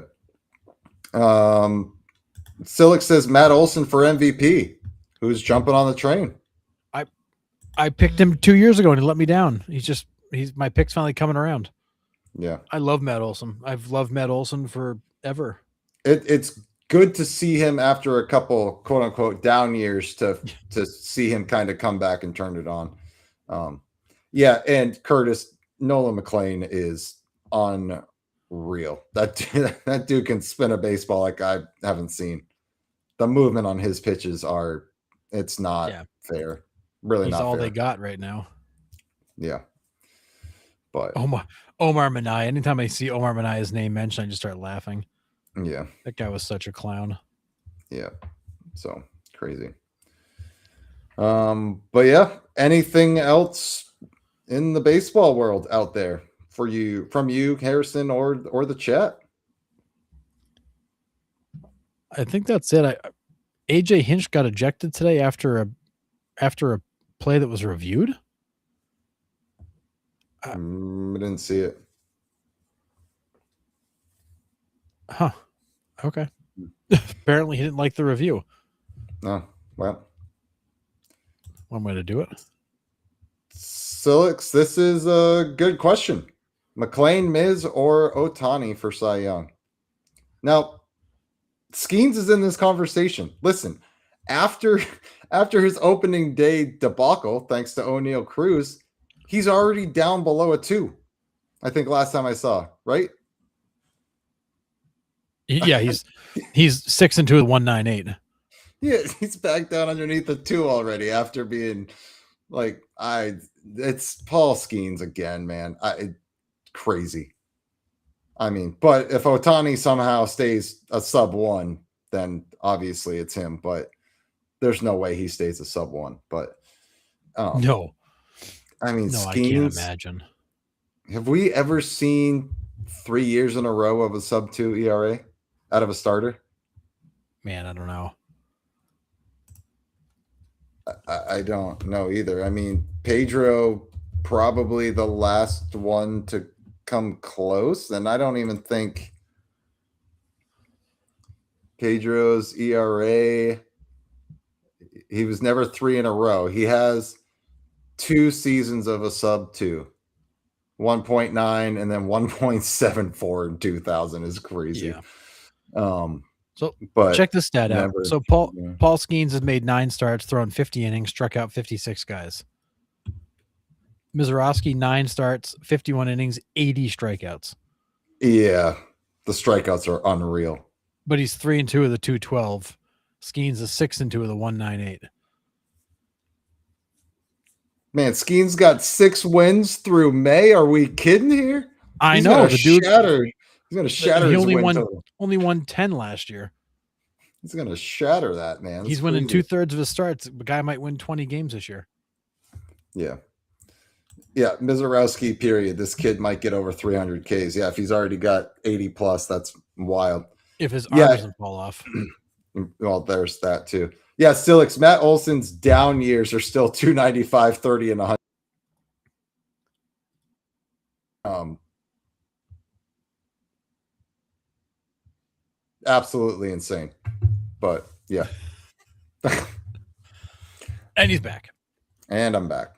But yeah. Yeah. The hard part is Olson kind of became a victim of his own success, had that monster 50 home run season, and then everybody just expected that. Right. So when he didn't do it, people I remember asking that question last year, like, what's wrong with Matt Olson? Where's the power gone? And I mean, it wasn't his best year, but he was 29 home runs and 95 RBIs. And I'm like, really, the dude can't hit the outside fastball. What's wrong with Matt Olson? Like, something's wrong with him. I mean, he's a victim of his own success. Yeah. So Silix says Koufax was the closest, but third year he had 2.04. So bum. Yeah, absolutely. Yeah, handful did it 2 years in a row, but none did it 3. Yeah. And I think Skeens might be on the way. That dude's just unhittable. It's wild. It's gross. And now he's got a team that can actually score some runs around him. Yeah. Friggin' look out. Yeah. 6-2 through May. He's gonna get at least 14 wins this year. Dude, if he doesn't win like 18, it's gonna be a big disappointment. Yeah, I agree. So all right. Well, I got nothing else. And Harrison's got nothing else. Another fantastic show. Thanks to you guys in the chat. Always look forward to our Sundays and our Thursday nights. You guys are the best followers on Facebook. I don't care what anyone says. It's not even close. You guys make this show for what it is. So appreciate that. So hope you all enjoy your weekends. We're still working on a few guests, so keep an eye out for that. And hope you all enjoy your weekends, and we will see you Sunday night, 9 p.m. Eastern. See ya.